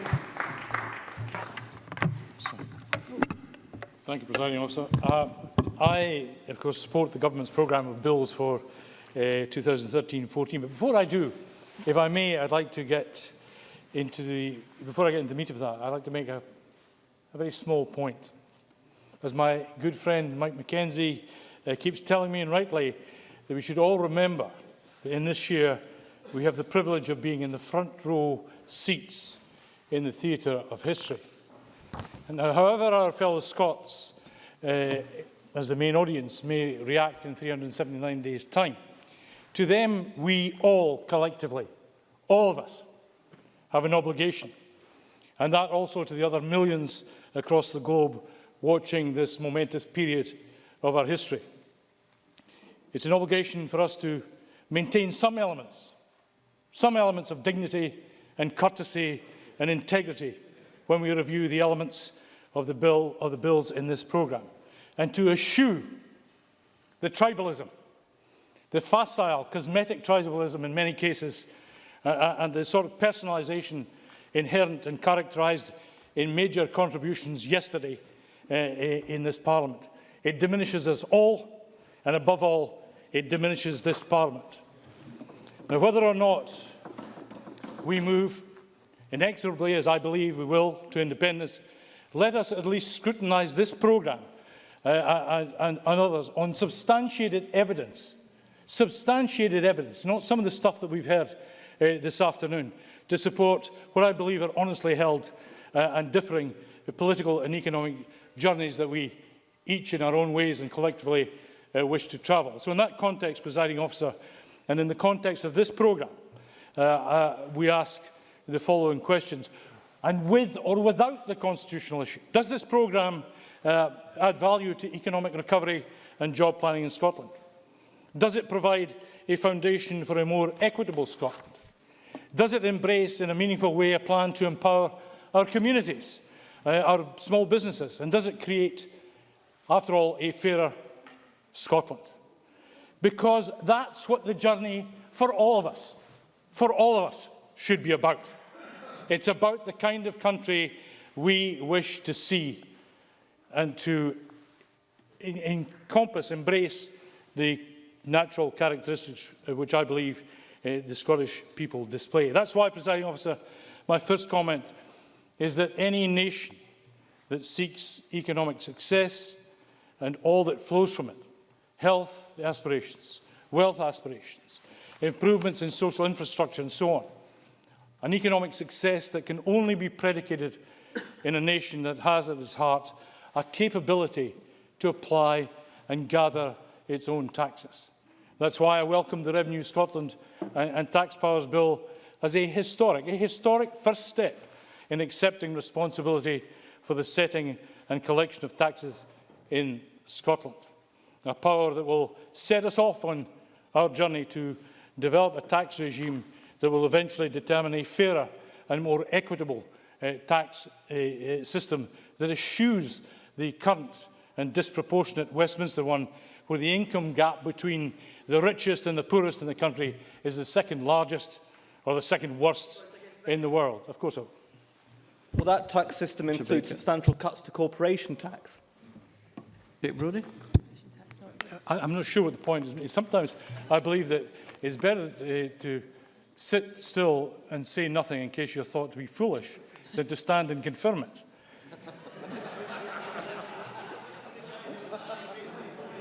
Let me just talk about I mean, for example, we're talking about fairness. I mean, look at the banks. The bank's bonuses this year, delayed for a month at a cost of £3.2 billion, the total being £75.1 billion, 2.5 times the budget of Scotland. But, Presiding Officer, a fairer and more equitable distribution of wealth, a high wage, a high productivity economy can be achieved only by creating the right support mechanisms to generate that wealth, the finance, the skills and the markets, and support for economic development in all of our growth sectors. One route to that development and investment, which is in the programme, which I welcome, is working with our agencies, our enterprise agencies and others to consider the business case for the creation, for example, of a Scottish Business Development Bank. And hopefully that will sit alongside a social enterprise bank in the future. And therein, that programme, Presiding Officer, lies the personal and social wealth of the nation. Small businesses, properly risk assessed, transfer of technologies from the R&D capabilities of our colleges and universities and others, and an opportunity through the Procurement Reform Bill and our continued review of public services to see how we can, for example, unlock the competitiveness and the ingenuity of the third sector to provide a more inclusive, a more competitive, supportive structure for that public sector. Presiding Officer, many economic features in the programme are commendable in the context of the programme this year, not the least of which is the continued recognition that the multiplier effect best comes from the capital programmes that the government has been following. One programme that enriches our infrastructure and in so doing enriches our economy. If you draw to a close, please. Finally, Presiding Officer, I would like to commend the Community Empowerment Bill, strengthening community planning partnerships, community management and very local, the ownership of very local public sector assets. I believe this programme, with or without consideration of the IWAT, takes Scotland a bit further along the journey to the kind of society we all wish to see. Thank you. Many thanks. Now call on Neil Finlay to be followed by John Mason.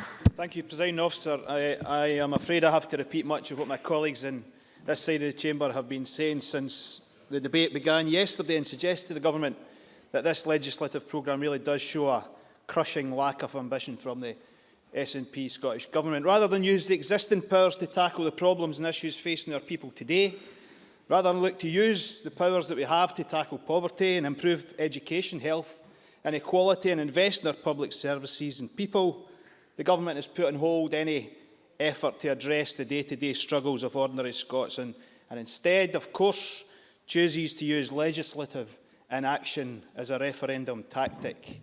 It's very clear that the desperate attempt to portray this Parliament as impotent has trumped the plight of our young people, jobs for the unemployed, the situation with food banks and the bedroom tax as the Government's real agenda.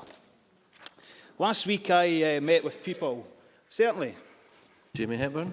The member, in common with other Labour members, has mentioned his concern about the bedroom tax. I don't doubt, incidentally, his concern about the bedroom tax, but his party is also presently engaged in a campaign to ensure that power over welfare, including the bedroom tax, remains at Westminster. Can the member point to one statement from Ed Balls, Liam Byrne or Ed Miliband where they have committed to getting rid of the bedroom tax? Hepburn is well aware that we have devolved government in Scotland and that the spokesperson for Labour in Scotland has today announced Labour's plans to bring in a members' bill on the bedroom tax. And I fully expect a radical like Mr Hepburn to sign up to that bill. Presiding Officer, last week I met with people from across the UK who work in the NHS and heard of the disastrous privatisation that's going on in England. And can I say I'm glad there is largely a public, if not a wholly political consensus in Scotland where we reject the marketisation of our most cherished and respected public service. However, Presiding Officer, it would be a complete dereliction of our duty as members of this Parliament not to highlight the very real issues and indeed the multitude of issues that are rapidly piling up in our NHS and are being brought to members week in, week out at surgeries by staff and patients alike. Because, Presiding Officer, it's been a long, hot summer for the NHS in Scotland, and I suspect the Cabinet Secretary for Health has been getting a little hotter under his starched collar over the past few months. We've had reports from the GMC concerning staff shortages. Indeed, they were so concerned about NHS Lothian in particular, they described the staff shortages as dangerous. We had reports from the College of Emergency Medicine who reported that 21 out of 24 A&Es were regularly unsafe, a fact they had informed the Scottish Government of in April last year, but which the Government apparently did not admit until the following January, a whole 9 months later. We've heard of bed shortages, inappropriate boarding out of patients, consultants warning that hospitals are regularly at crisis point and full capacity, and I quote, sailing close to the wind. And all the while, fewer staff are expected to deliver more for less as wages stagnate, pensions contributions increase and pressures rise and rise. So, Presiding Officer, I would like to have seen more in this programme, or at least in the First Minister's statement, to address how fit for purpose our NHS is and what the government will do to tackle some of the social ills that shame our country today. The failure of anyone in the government benches to mention these matters is quite frankly astonishing. Earlier in the summer, I called for the Health Committee to hold an inquiry into the state of the NHS in Scotland in 2013. I repeat that call today, and I hope the Cabinet Secretary will join in that. As one consultant said to me recently, we cannot go into the winter in the current climate of crisis management.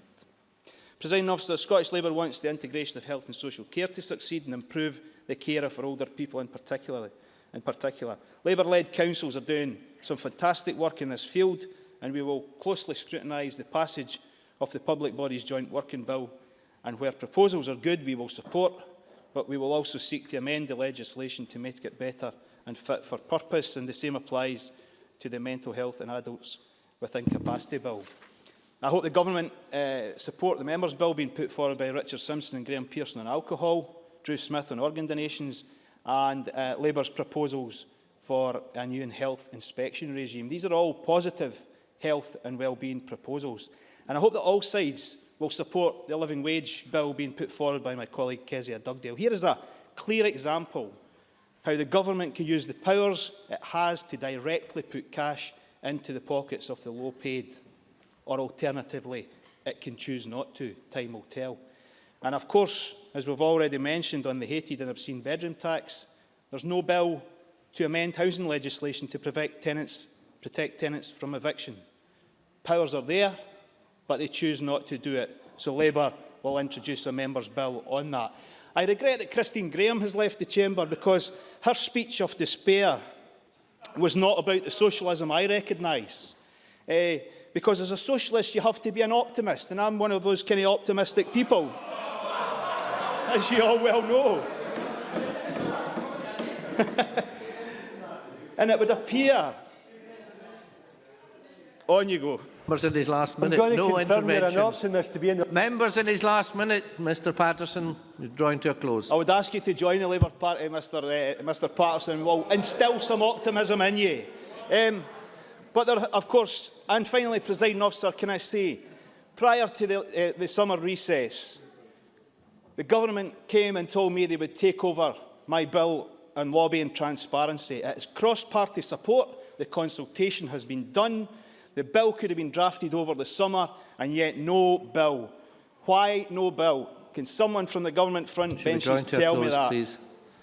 So if I have no more time, Presiding Officer, I would very much like to continue, but I'll give it up there. Thank you. Many thanks. Appreciate that. I now call on John Mason, after which we move to closing speeches, when all members who have taken part in the debate yesterday and today should be present. Mr Mason, 6 minutes, please. Thank you, Presiding Officer. And I realise that I am one of the last speakers, in fact the last backbench speaker, and so perhaps there are not so many items to mention that have not already been touched on at some stage. But I would like to start off by mentioning 3 of the bills that I am particularly enthusiastic about. Firstly, the Revenue Scotland and Tax Powers Bill. It seems to me that one of the key features of a real country is having its own taxes and its own tax system. And therefore, I'm not only glad that we're getting land and building transaction tax and landfill tax, as we are, but we are also getting Revenue Scotland to oversee these. Now, while these individually are relatively small taxes to start off with, every journey starts with one small step. And I think once Scotland has a taste of operating its own taxation, it will be very difficult to put the genie back into the bottle. And we should not forget that Revenue Scotland is estimated to cost 25% less than if HMRC was doing the work. Secondly, the Housing Bill. There are many aspects within the Housing Bill, and we'll see more in due course. But I particularly welcome the fact that there's going to be movement on the private rented sector. Certain parts of my constituency, and I suspect other members are the same, have seen private sector, rented sector really growing in recent years, where there was very little of it before. And with that growth has come a number of problems: tenants with no commitment to the particular area, landlords who care nothing for communal maintenance, letting agents who take no responsibilities. Now, of course, there are good tenants, there are good landlords, and there are good letting agents, but it's certainly a sector that I welcome action on. Thirdly, the licensing bill, and again issues that affect very much my constituency. Ever since I was a councillor, which I started about 15 years ago, the issue of taxis and private hire licences, the competition between the two, the tensions between the two, the picking up in the centre of Glasgow, which the council has largely turned a blind eye to, have been real issues of a problem. And I'm delighted to see that we're going to see some movement in that area as well. And also with scrap metal dealers, very welcome. A church in my constituency, which not only lost the lead off its roof once, but twice within about 6 months. And for a small charity, that is incredibly difficult to deal with. And of course, we've all been aware of the travel disruption through copper theft from the railways. Other key bills have already been mentioned: welfare, food standards, community empowerment, so I will not touch on these. Of course, there are also bills working their way through Parliament that have already been launched, and you might not be surprised if I mention same-sex marriage or the Marriage and Civil Partnership Bill to give it its proper title. Tomorrow morning, that bill starts its journey at the Equal Opportunities Committee, and I look forward to our giving it a thorough examination. While I have to say I'm not exactly enthusiastic about the whole concept of the bill, I would be more relaxed about it if it was only giving extra rights to LGBT people and not endangering anyone else. We have assurances from both the Scottish and Westminster governments that there will be adequate protection for those who disagree, be they denominations or individual celebrants, and we have assurances on freedom of speech. My question is whether these assurances are actually deliverable, or will they all be washed away by higher courts? Even then, there seem to be fewer protections for public sector workers or third sector volunteers who speak out on their own personal views. So all of that we will look at in committee before we have our first debate on this subject in this chamber. The next topic I wanted to mention, wearing another hat, was the budget. This is a hugely important piece of legislation each year and dominates much of the work of the Finance Committee, as well as having an impact on all committees. I suppose if I was making one request today to the other committees, it would be, yes, please make suggestions for the budget, but please also tell us where the money is going to come from. And even just today, we have an example of that with Mary Fee, who I've got great respect for, suggesting that we spend more money in housing, but not telling us where she wants it to come from. And I think we've also the suggestion from Jackie Bailey and Ian Gray that we can easily find £50 million to cover the bedroom tax. No problem about that. But where is it to come from? Over the summer, I met a number of our housing associations in the area, and the director of one of these housing associations also said to me that we should find £50 million for the bedroom tax. But to give him his due, he was more honest, because he said, just cut the £50 million out of the culture budget. Well, before the Culture Secretary falls over, I certainly do not agree that chopping money off theatres, music, museums would be at all a good idea for ordinary people who benefit hugely from these educationally and in other ways and could not possibly afford them themselves. But at least that housing association director was honest and he was straightforward because he gave a clear alternative, and I hope that during the budget process we will get that from opposition members. Finally, it has been suggested that we should ignore the Constitution and concentrate solely on bread and butter issues like welfare reform and housing. Now, was that a fair point to make? No, it was not. All of us have long-term plans as individuals and short-term plans. It's not one or the other, it is both and I thought Christine Graham put it particularly well as she showed that the two were inextricably linked. Let's not forget why our constituents are struggling with welfare cuts, why they're having to use food banks, why they're seeing college funding cut and housing funding cut, why we're living in one of the most unequal countries in the world. It is because we are in the United Kingdom that we are seeing these cuts, and that is why we have to leave. Thank you. Many thanks. We now move to closing speeches, and I call on Patrick Harvey. 6 minutes, please. Thank you, Deputy Presiding Officer. Like many debates on legislative programmes over the years, it's occasionally been needlessly polarised. We've heard many speeches from SNP backbenchers portraying this legislative programme as the best that it could possibly be, and a government led by the finest First Minister we could possibly have, and many in the opposition parties pretending that the case is entirely the opposite. A utopian dream versus a nightmare vision. I think Alison Johnson was the first speaker during yesterday's debate to recognise that the truth is probably somewhere in between. I've been in this job for 10 years, and I think every legislative programme that I've seen has been a bit of a mixed bag. This one really is no different.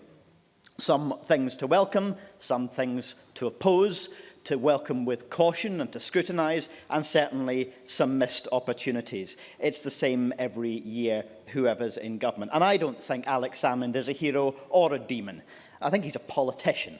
And as politicians, we're very often a pretty flawed bunch, although very few of us manage to live fully down to our public reputation.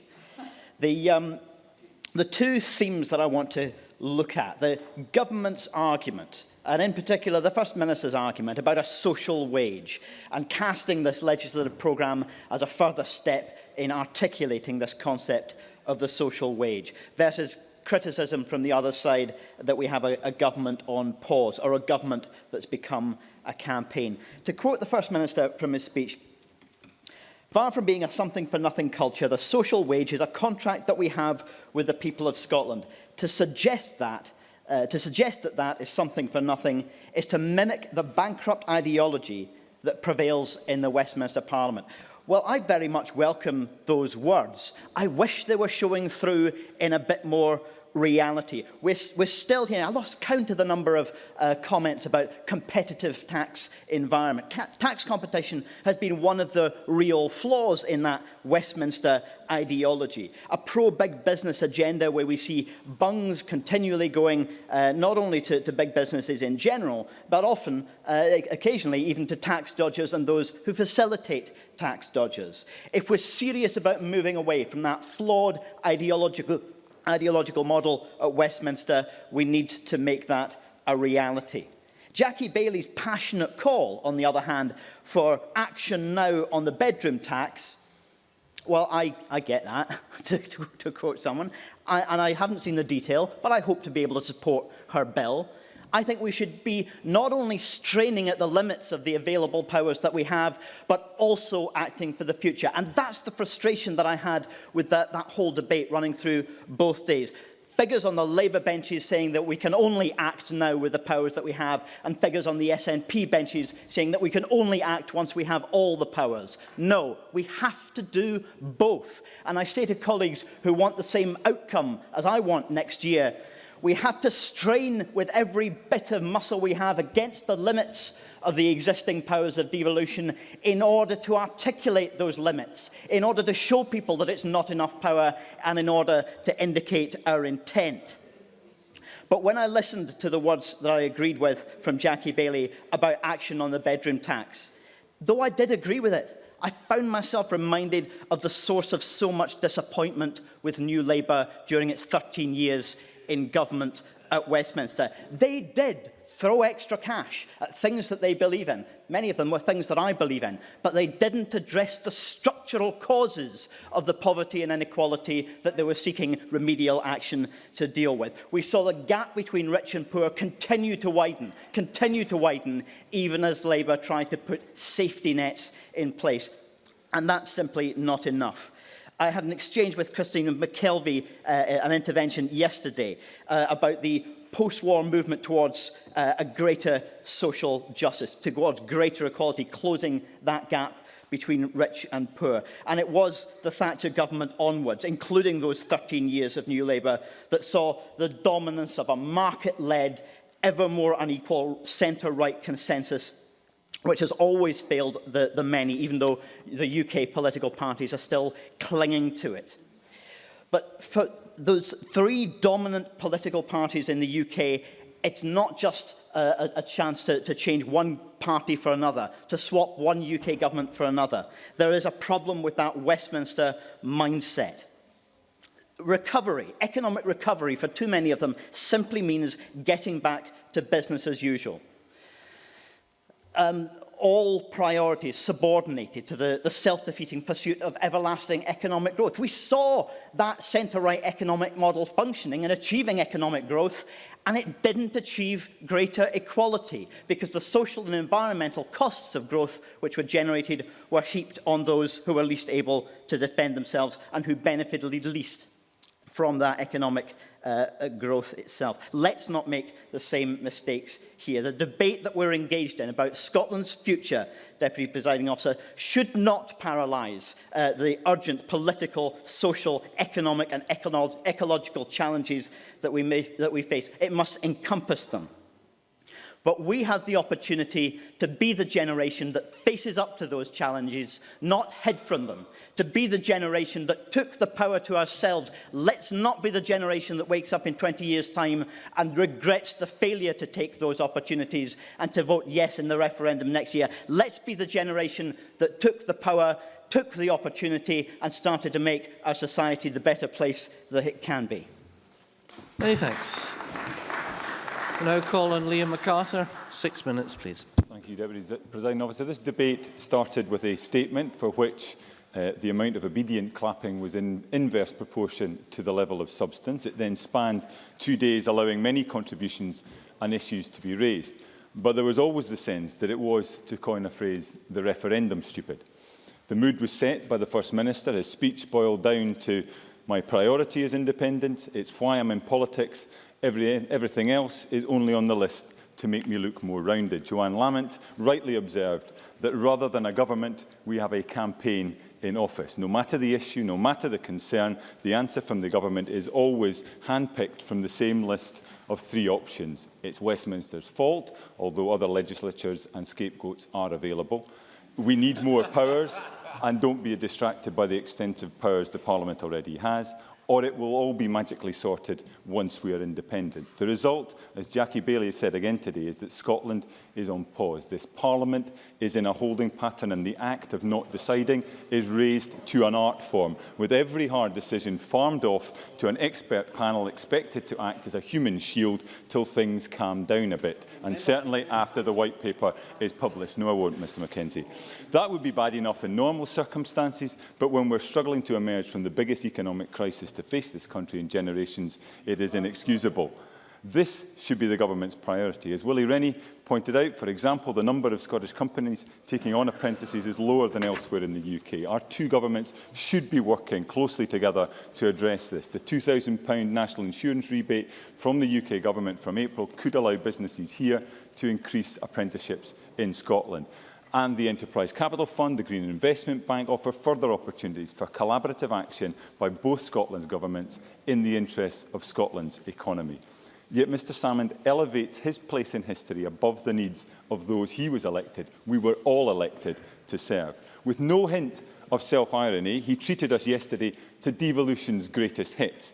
DJ Alex, who, let's not forget, was so impressed by the Scottish Parliament he couldn't wait to return to Westminster not so long ago, offered up a mash-up of personal care, free eye and dental checks, a ban on smoking in public places, concessionary travel and the abolition of tuition fees. Examples with others that clearly do demonstrate the success of devolution, how this Parliament has reflected and responded to the needs and aspirations of the people of Scotland. But the First Minister is not looking to strengthen devolution, but abandon it. The logical response to the way in which this Parliament has used its powers over education, health, justice, transport, to chart a different course where necessary, is not that we no longer benefit from being part of the UK. It is, as the majority of people in Scotland believe, that we need to strengthen this Parliament within a reformed UK. Indeed, the First Minister himself seems to agree. Why else would he be arguing against the advice of his Nobel laureated advisers, Yes Scotland comrades and most economic experts to keep the pound,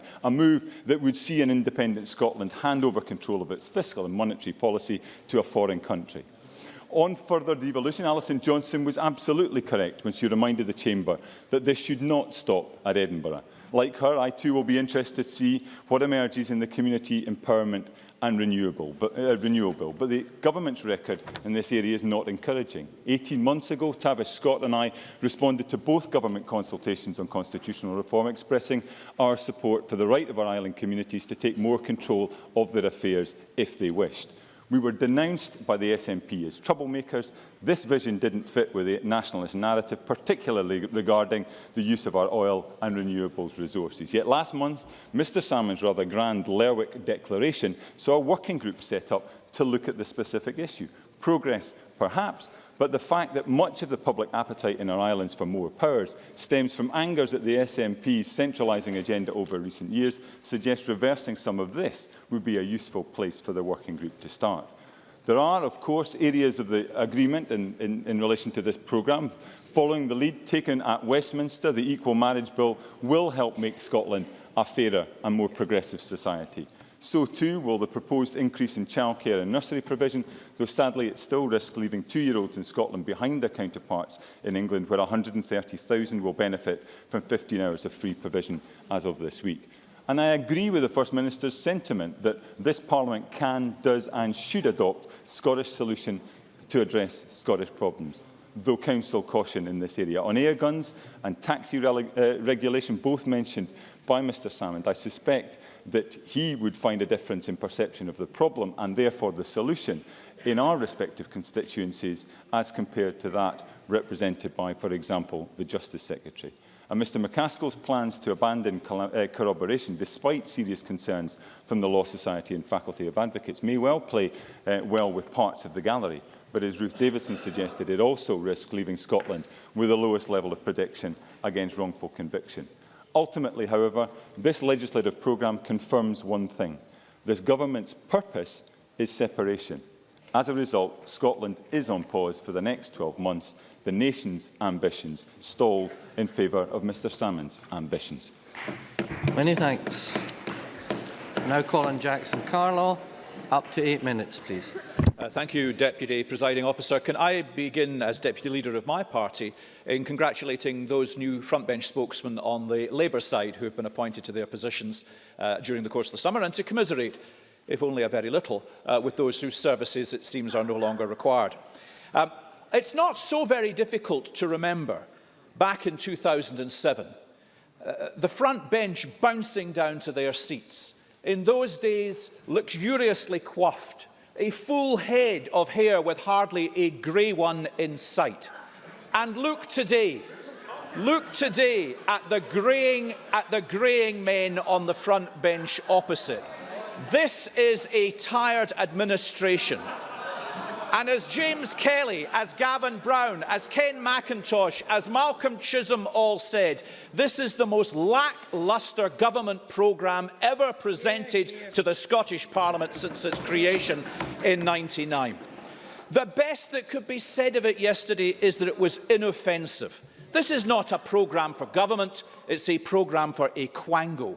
And it took some 20 minutes yesterday for even the most feeble applause to be mustered from the normally Politburo-enthused ranks that sit behind the First Minister. And this after the summer in which the First Minister has heroically gone round the country with kerfuffle, build and balderdash, seeking to speak up and talk up the independence campaign. And I ask how many members saw speeches or tweets or anything from SNP backbenchers saying we're rushing back to Holyrood to pass the Conclusion of Contracts Bill or the Historic Scotland Merger Bill or the Damages Bill. None.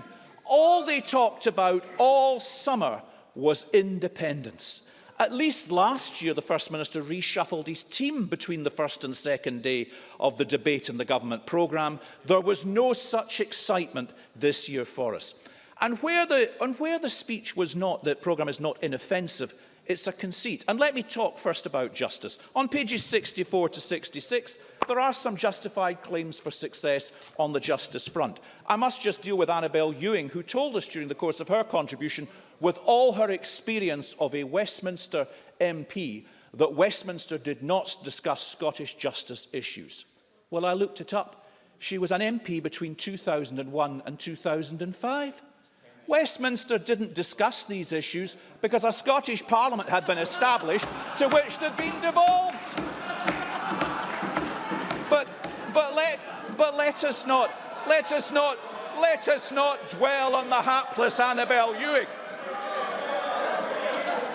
Annabel Ewing. I'm very grateful indeed to the member for taking intervention. The point I was making, and I made it again in an intervention that Mr Graham Pearson kindly took, was that for all the years that we have had Westminster Government, the progressing of Scots law reform has not been at the top of the agenda, nor indeed hardly ever on the agenda. And perhaps if Mr Carlock would wish to look at Hansard a wee bit further back, he would find Those of us were in the chamber distinctly heard my experience as a Westminster MP.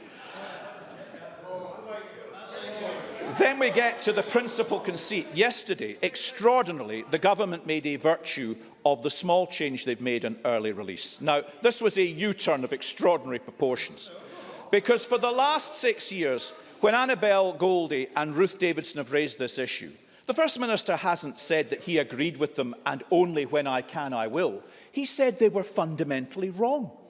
We have accepted that the legislation we passed in 1993 was wrong, and in 1997 had proposals to change it.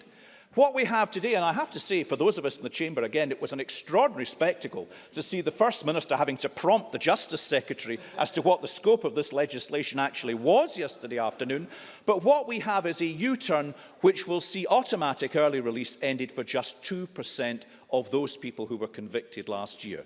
That is really not a claim which is, that is not a programme which substantiates the claim that this government has ended automatic early release. It's done the bare minimum, and in even doing that, it owes an apology to those people who for the last 6 years have been campaigning for that very policy. I want to pay particular attention to Aileen MacLeod's contribution, if only because this remarkable contribution, I think, used the words "I believe" more often than the Bachelors did in their song. And I actually revisited the lyrics, and in fact, I commend them to Aileen MacLeod for a future speech, because she could paraphrase them. They run like this: I believe for every drop of rain that falls, a flower grows in an independent Scotland. I believe that somewhere in the darkest night, our candle glows in an independent Scotland. She then went on to lambast the Conservative government, the coalition government at Westminster, for not... All right. I don't understand the drama. The Conservative Health Secretary in the coalition government at Westminster for not proceeding yet with plain packaging of cigarettes. All summer we heard from the government and from SNP members, we will bring forward legislation on this. And yet, on page 74, we will consult with the intention of introducing legislation in 2014-2015. In other words, no different from the Westminster government's position. We can wait and see what happens in Australia, and if it proves to be effective, we'll bring forward legislation elsewhere too. No difference at all. Another example of rhetoric not being matched by the campaign. But what is missing in here is, after nearly 500 days since the passing of MUP, a government that has had 2 programme speeches with not another word to say on alcohol. And to this extent, I do applaud the contribution of Richard Simpson, and I'm very pleased to see him with us in the chamber here today, in bringing forward constructive proposals, those which we on this side urged upon the Health Secretary when we supported MUP as being the next stage. It should be the government leading this, not the opposition. This has been a speech all about independence. I believe independence will be deeply damaging for communities all across Scotland. I can call in my support Dennis Robertson, who commended a motion to us over the summer congratulating the Bankery Trampoline Club on winning the British Championships and wishing Graham Ross every success in future. Poor Graham will be denied his chance to defend his title. He'll not be able to compete in the British Trampolining Championships, Dennis Robertson. No doubt the First Minister will tell us that he will see to it personally that that will still be something that can be allowed. It's a sixth union. We're in a 5-year parliament, the longest parliament that has sat at Holyrood. 2.5 years into it, we have a programme which is lacklustre and uninteresting. All it concentrates on, the government, is independence in the future. In 2.5 years, by September next year, we will have spent 2.5 years debating independence. That was the government's judgment. I believe next year's government speech will need fresh leadership to give this tired government a way forward. If Scotland rejects independence, then I think the people responsible for putting Scotland through agony of 2.5 years of that debate need to stand down and be replaced by people who can offer a more imaginative programme to the people of Scotland. And with that, as Mike Russell said, the clock is ticking. It's ticking for the grey men opposite, Deputy Presiding Officer. This is a programme of no bread today for Scotland and the promise of hyperbole and jam tomorrow, which is not good enough. Thank you. Now calling Ian Gray. Up to 12 minutes, please, Mr Gray. Thank you, Presiding Officer. Patrick Harvey is right, I think. The debate on the legislative programme takes a traditional form. The government tries to talk up legislation on such prosaic topics as electronic signatures or the consolidation of bankruptcy. It happens to all governments. And the opposition tried to decry the programme. But the truth is that this year, the legislative programme is so thin, so insubstantial and so timid that even the First Minister didn't bother trying to talk it up. Instead, he took the time of his statement to talk this Parliament down. Even Mr Chisholm, a paragon of open-mindedness and giving the government credit where it's due, a bit too much for my liking sometimes, even Mr Chisholm correctly pronounced it a programme for a campaign and not a government. So bereft of material from this year's programme, the First Minister chose to tell the story of the Parliament. But there are two sides to every story. He said 16 years ago the people of this country had the confidence and belief to bring this Parliament into existence. He omitted to mention that he fought them tooth and nail. He didn't sign the Claim of Right. He boycotted the Constitutional Convention. He compared our Parliament to a pizza until the last moment, when the Parliament was imminent. Then and only then did he find his confidence and jump on board. Because the SNP have never believed in this devolved Parliament. And that is why they are a campaign trying to do away with it, rather than a government trying to do the best with it. And that showed when the First Minister listed this Parliament's achievements. Liam MacArthur is right. None of them, almost none of them, happened under Mr Salmon's leadership. Land reform and the Land Fund, free personal care, the best homelessness legislation in the world. That was all us. The bus pass, the smoking ban, adults with incapacity, free eye tests, Labour-led legislation. Even university tuition fees were abolished by Labour and the Liberal Democrats in this Parliament. I know Mr MacArthur's right. Mr MacArthur's right. He might not remember, because I think that's the time when he'd run home to Westminster, wasn't it? So he wasn't here. So for SNP achievements, what did the First Minister come up with? Minimum unit pricing. Good. A moment. But mired in legal problems, we were told at the time had been resolved. Oh, and the abolition of bridge tolls. We abolished 1,000 years of the feudal system with this Parliament. They abolished £1 on the Forth Road Bridge. First Minister. First Minister. It was getting back to the tuition fees, because it sparked my memory of the last election campaign, because I remember Ian Gray using that exact line in the STV debate, and the whole audience burst out into laughter, just like it happened today again. What is this line that the Labour Party abolished tuition fees? You had tuition fees, backdoor tuition fees, and while we're at it, can you ask your successor alongside you, how she voted in the 1979 devolution referendum campaign? Ian Gray.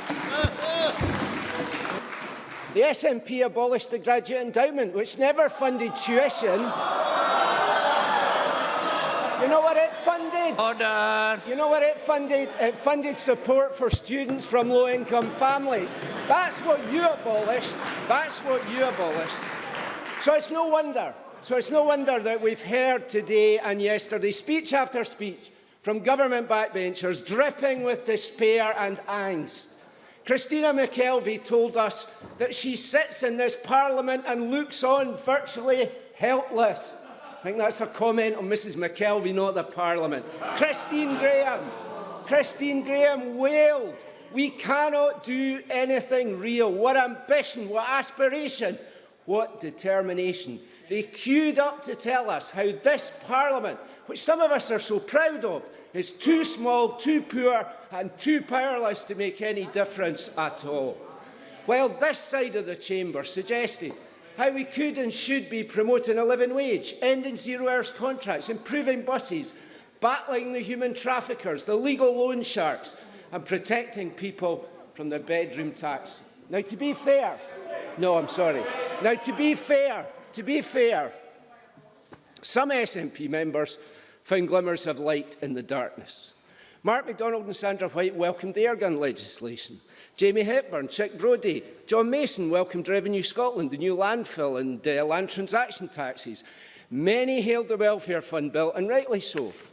None acknowledged that these are all newly devolved powers, a direct result of the Calman Commission and the Scotland Act, with much more to flow in the form of powers to borrow and set income tax. How did they happen? This chamber had to seize control from the SNP government, set up the Commission and deliver the biggest transfer of power since 1999 across 2 parliaments and 4 administrations. And until the last moment, the SNP stood defiant against devolution yet again. Because the SNP have always been on the wrong side of the devolution story. They don't want to complete devolution, they want to kill it, and they always have. And you know, every single SNP speaker told us that if they had power over benefits, how much fairer they would make Scotland. And thank goodness there is a welfare fund bill, because the Scottish Welfare Fund is a disaster. Eligibility rules so botched that Scots in crisis are receiving a fraction of the help they used to get from the great Satan of the DWP. In Dundee, help is down 70%. In Edinburgh and Glasgow, it's down 80%. In Highland, it's down 90%. And in the Western Isles, people are now getting no help at all. Voluntary organisations tell us that people are being sent to food banks instead. Hepburn. Gray for giving way. He bemoans the fact that this side call for the power over welfare at this place. He's presently engaged in a campaign to retain power over welfare, presumably so the Labour Party, his campaign for the Labour Party, to be re-elected there. Mr Finlay failed to answer this question earlier. Can he tell us any commitment from Labour frontbenchers at Westminster to get rid of the bedroom tax? Yeah. Ian Gray. I'll tell you how valuable the commitments of Mr Hepburn's government are. Given power...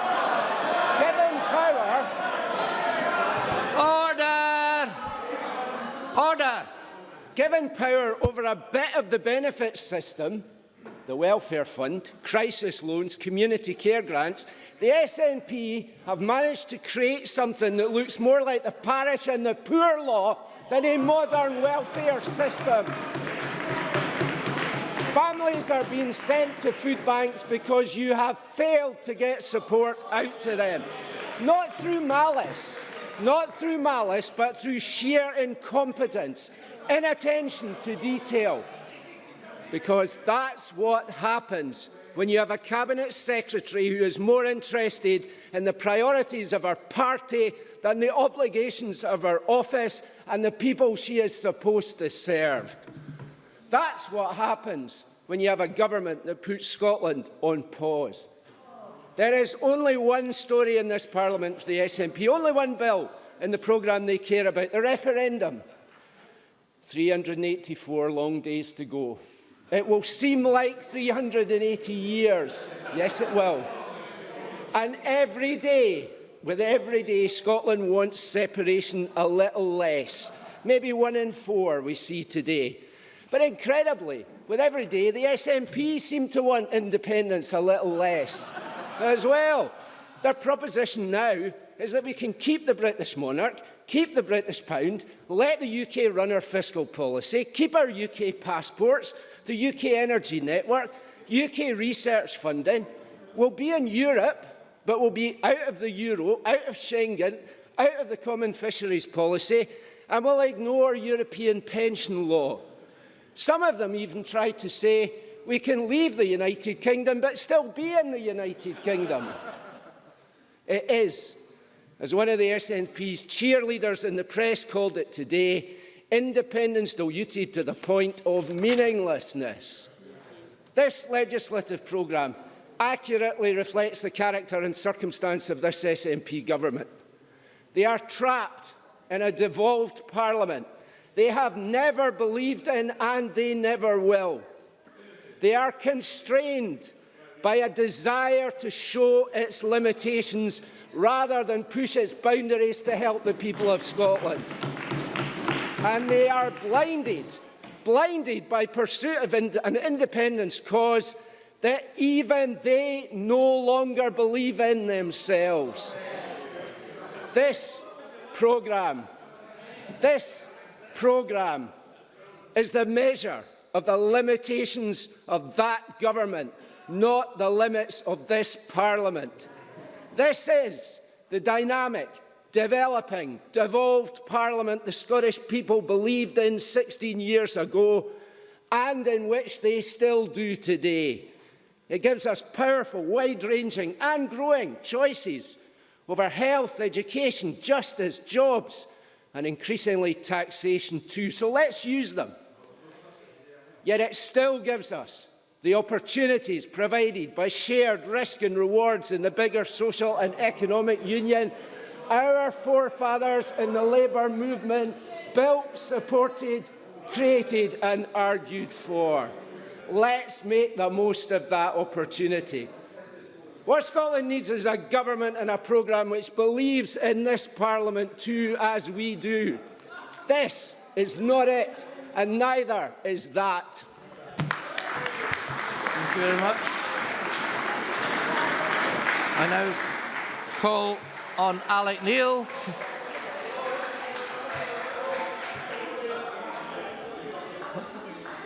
I now call on Alec Neil to wind up the debate. Mr Neil, you have until close of play. Thank you very much indeed, Presiding Officer. Very clearly, after 3 months of hibernation, there is now a leadership contest on in the Labour Party in Scotland. Far from criticising Mr Salmon, Mr Gray wants to repeat what he did, and it's come back into the leadership after a period out of it. And what I don't understand about Ian Gray, he's very proud. Ian Gray. Avoidance of doubt, I am a member, along with Mr Swinney, of the Life After Leadership School. That is not something I aspire to anymore. I cannot, of course, speak for Mr Neil. Let's hear your leadership speech. Alec Neil. Well, it's the first time we've seen life about Ian Gray in about 14 years, I have to say. And the thing I don't understand about Ian Gray is so proud of what Labour did achieve during their 8 years in this place: free personal care, the concessionary fares, his claim about abolition of tuition fees. My question to him, if he's so proud of those achievements, why is he supporting the Cuts Commission set up by a Joanne Lamont to get rid of all these things?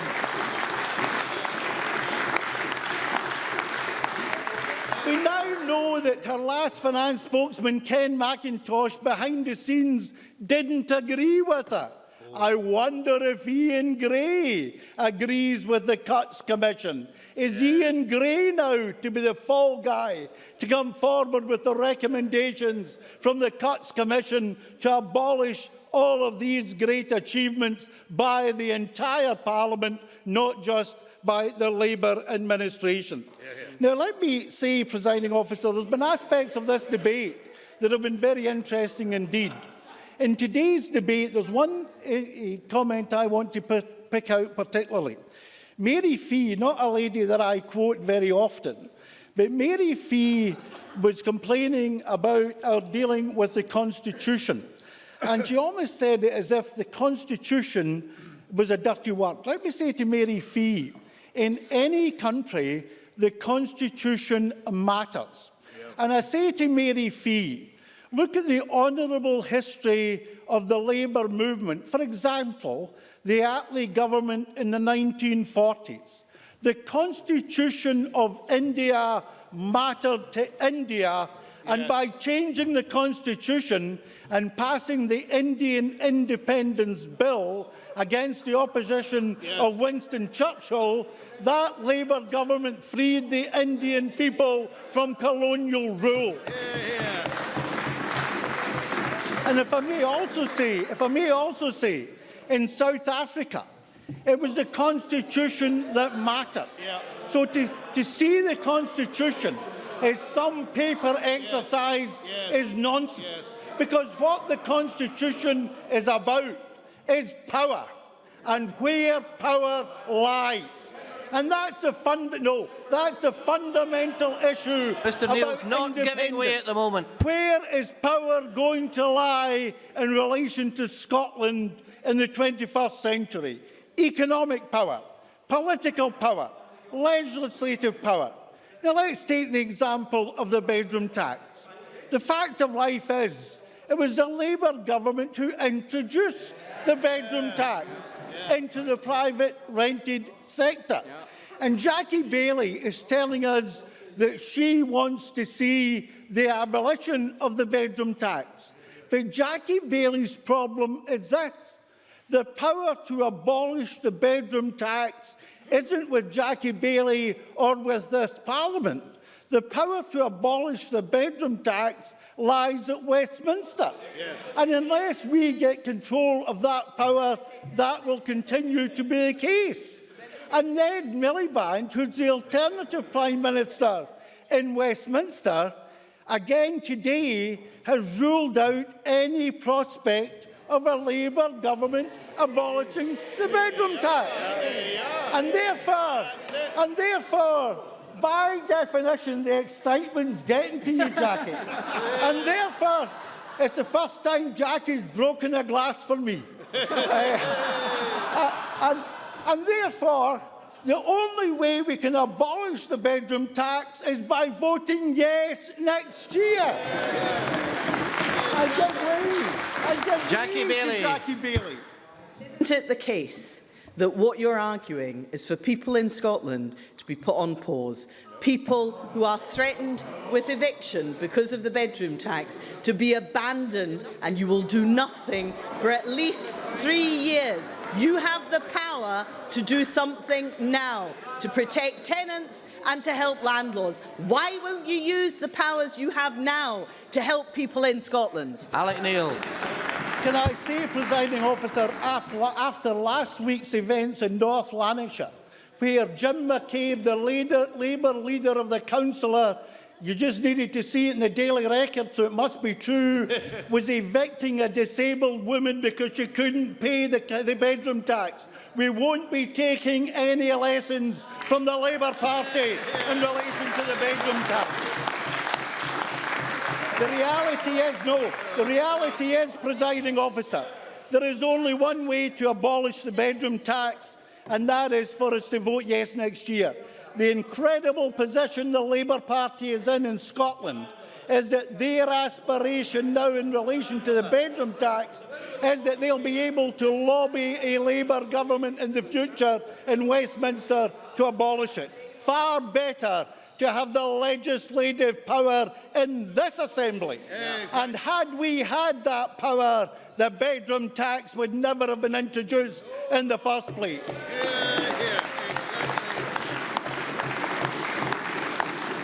Before I let in, there's another competition obviously going on for the leadership.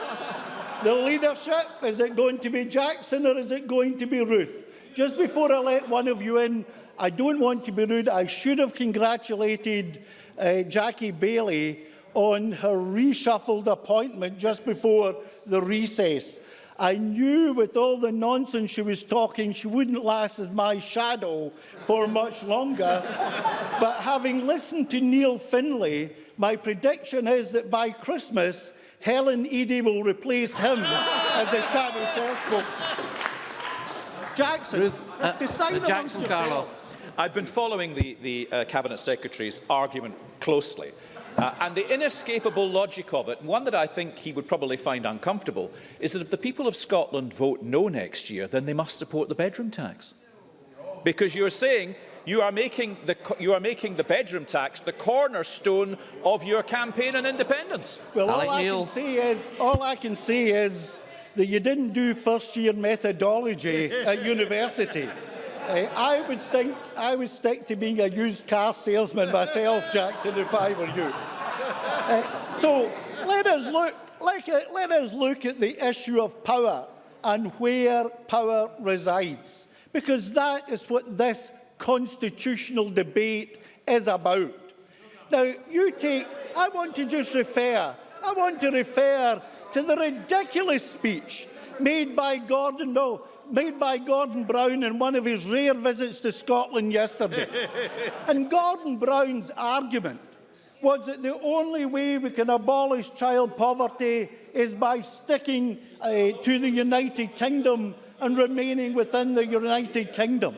Has Gordon Brown not read the report last week from the National Children's Bureau, which reported that over the last 40 years, the number of children in poverty in the UK has risen by 1.5 million.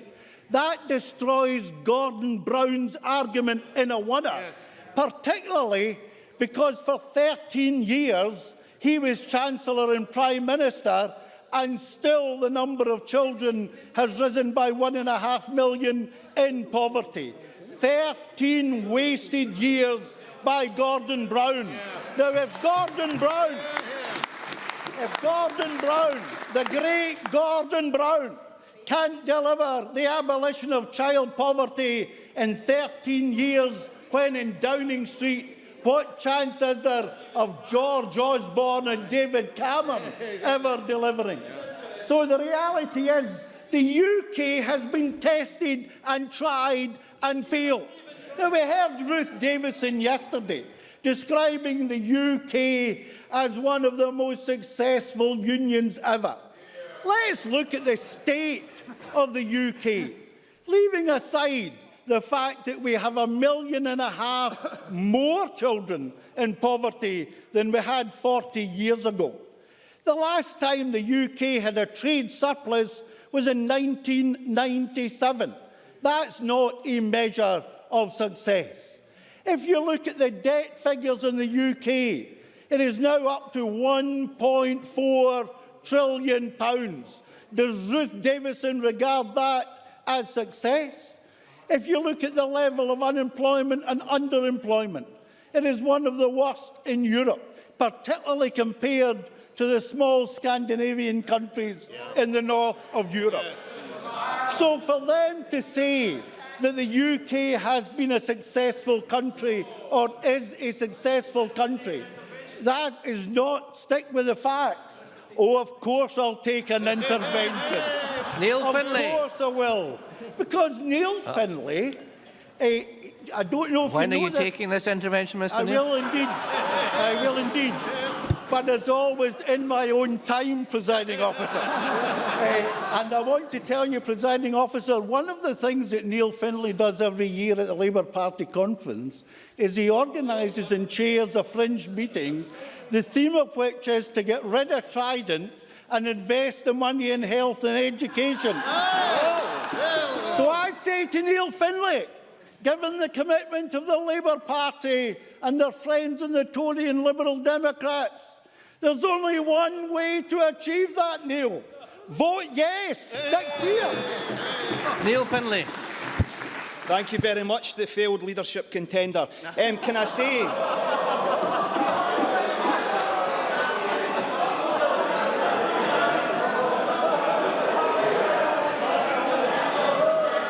Well, Mr. Findlay. Given the mince that he's just talked about me, it's no surprise that he's talked mince about everything else. But can I bring him back to his own portfolio? He has had a torrid time over the summer. Is he going to mention health in his speech? Just coming to health, and I want to compare. Cabinet Secretary Alec Neil. I want to compare the health service in Scotland under this Parliament, because we've got independent control of health, compared to England. Fact number one, they're privatising the health service. We are keeping it in the public sector. started the privatisation? The Labour Party. Fact number 2, we have got free prescriptions and the poor folk in England have to pay nearly £8 for theirs. Fact number 3, we have got more nurses per head of population than any other part of the United Kingdom. Fact number 4, we have got more GPs per head than any other part of the United Kingdom. Fact number 5, according to Professor Don Berwick, Obama's advisor, Cameron's advisor on the health service in England, according to Professor Don Berwick, we have the safest health service in the world, presiding officer. And you know, I've been listening to the nonsense from Neil Findlay and his predecessor Jackie Bailey. In fact, so much so I'm looking forward to Helen Eadie. She will be a big improvement. But you know, last week we were criticised by Neil Findlay because we went public and transparent with the hospital standardised mortality rates in the 2 Lanarkshire hospitals.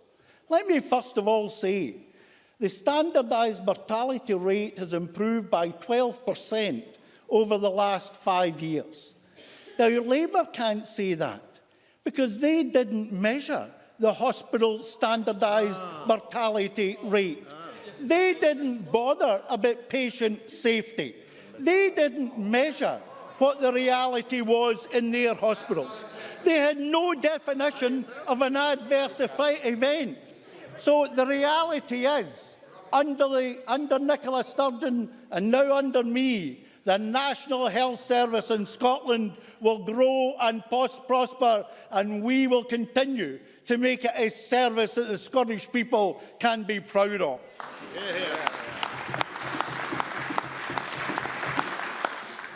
Thank you very much indeed, Presiding Officer. Can I also say, in terms of power, it's about what we can achieve. Now, I've been listening very carefully. Over the summer, I was waiting for some speeches from Joanne. There weren't any. She was clearly hibernating along with Ed. But I've been listening to the speeches over the last 2 days in the Labour benches.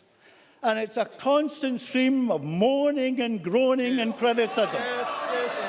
But the one thing we haven't heard from them, is one new policy idea.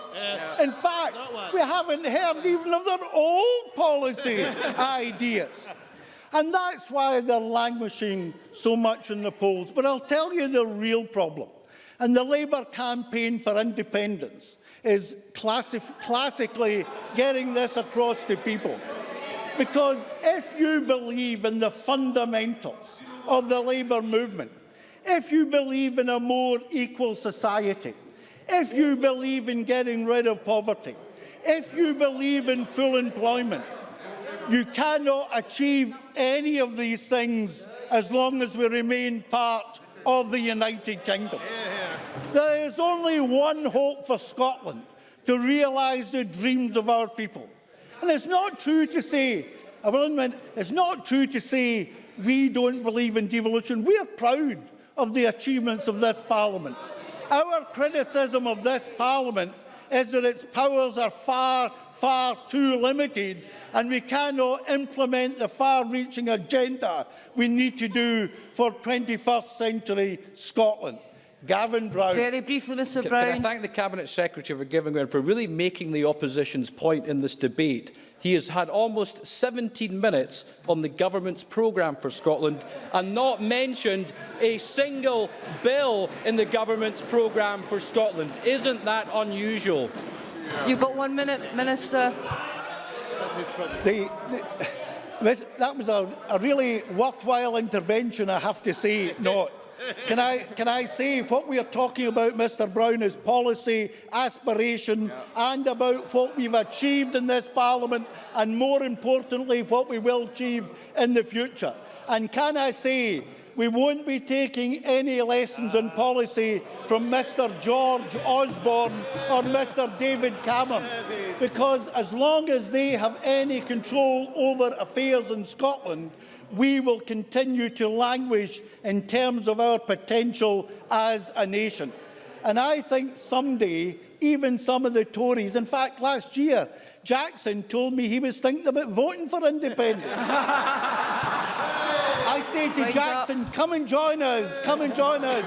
We take all types. Presiding officer, we are proud of the achievements of this Parliament, but what we want to do is make we have this a point of order, Cabinet Secretary. Tell me, presiding officer, it's not a point of order, but well, really, I think that is to stretch the limits of... Sit down, Mr Neil. The car trade must have flourished enormously in your day, Jackson. Can I just finish by saying, presiding officer, we're proud of the achievements of this Parliament, but what we want to do and the reason we want a yes vote is so that we can use the powers of sovereignty to transform the economy and social justice in Scotland.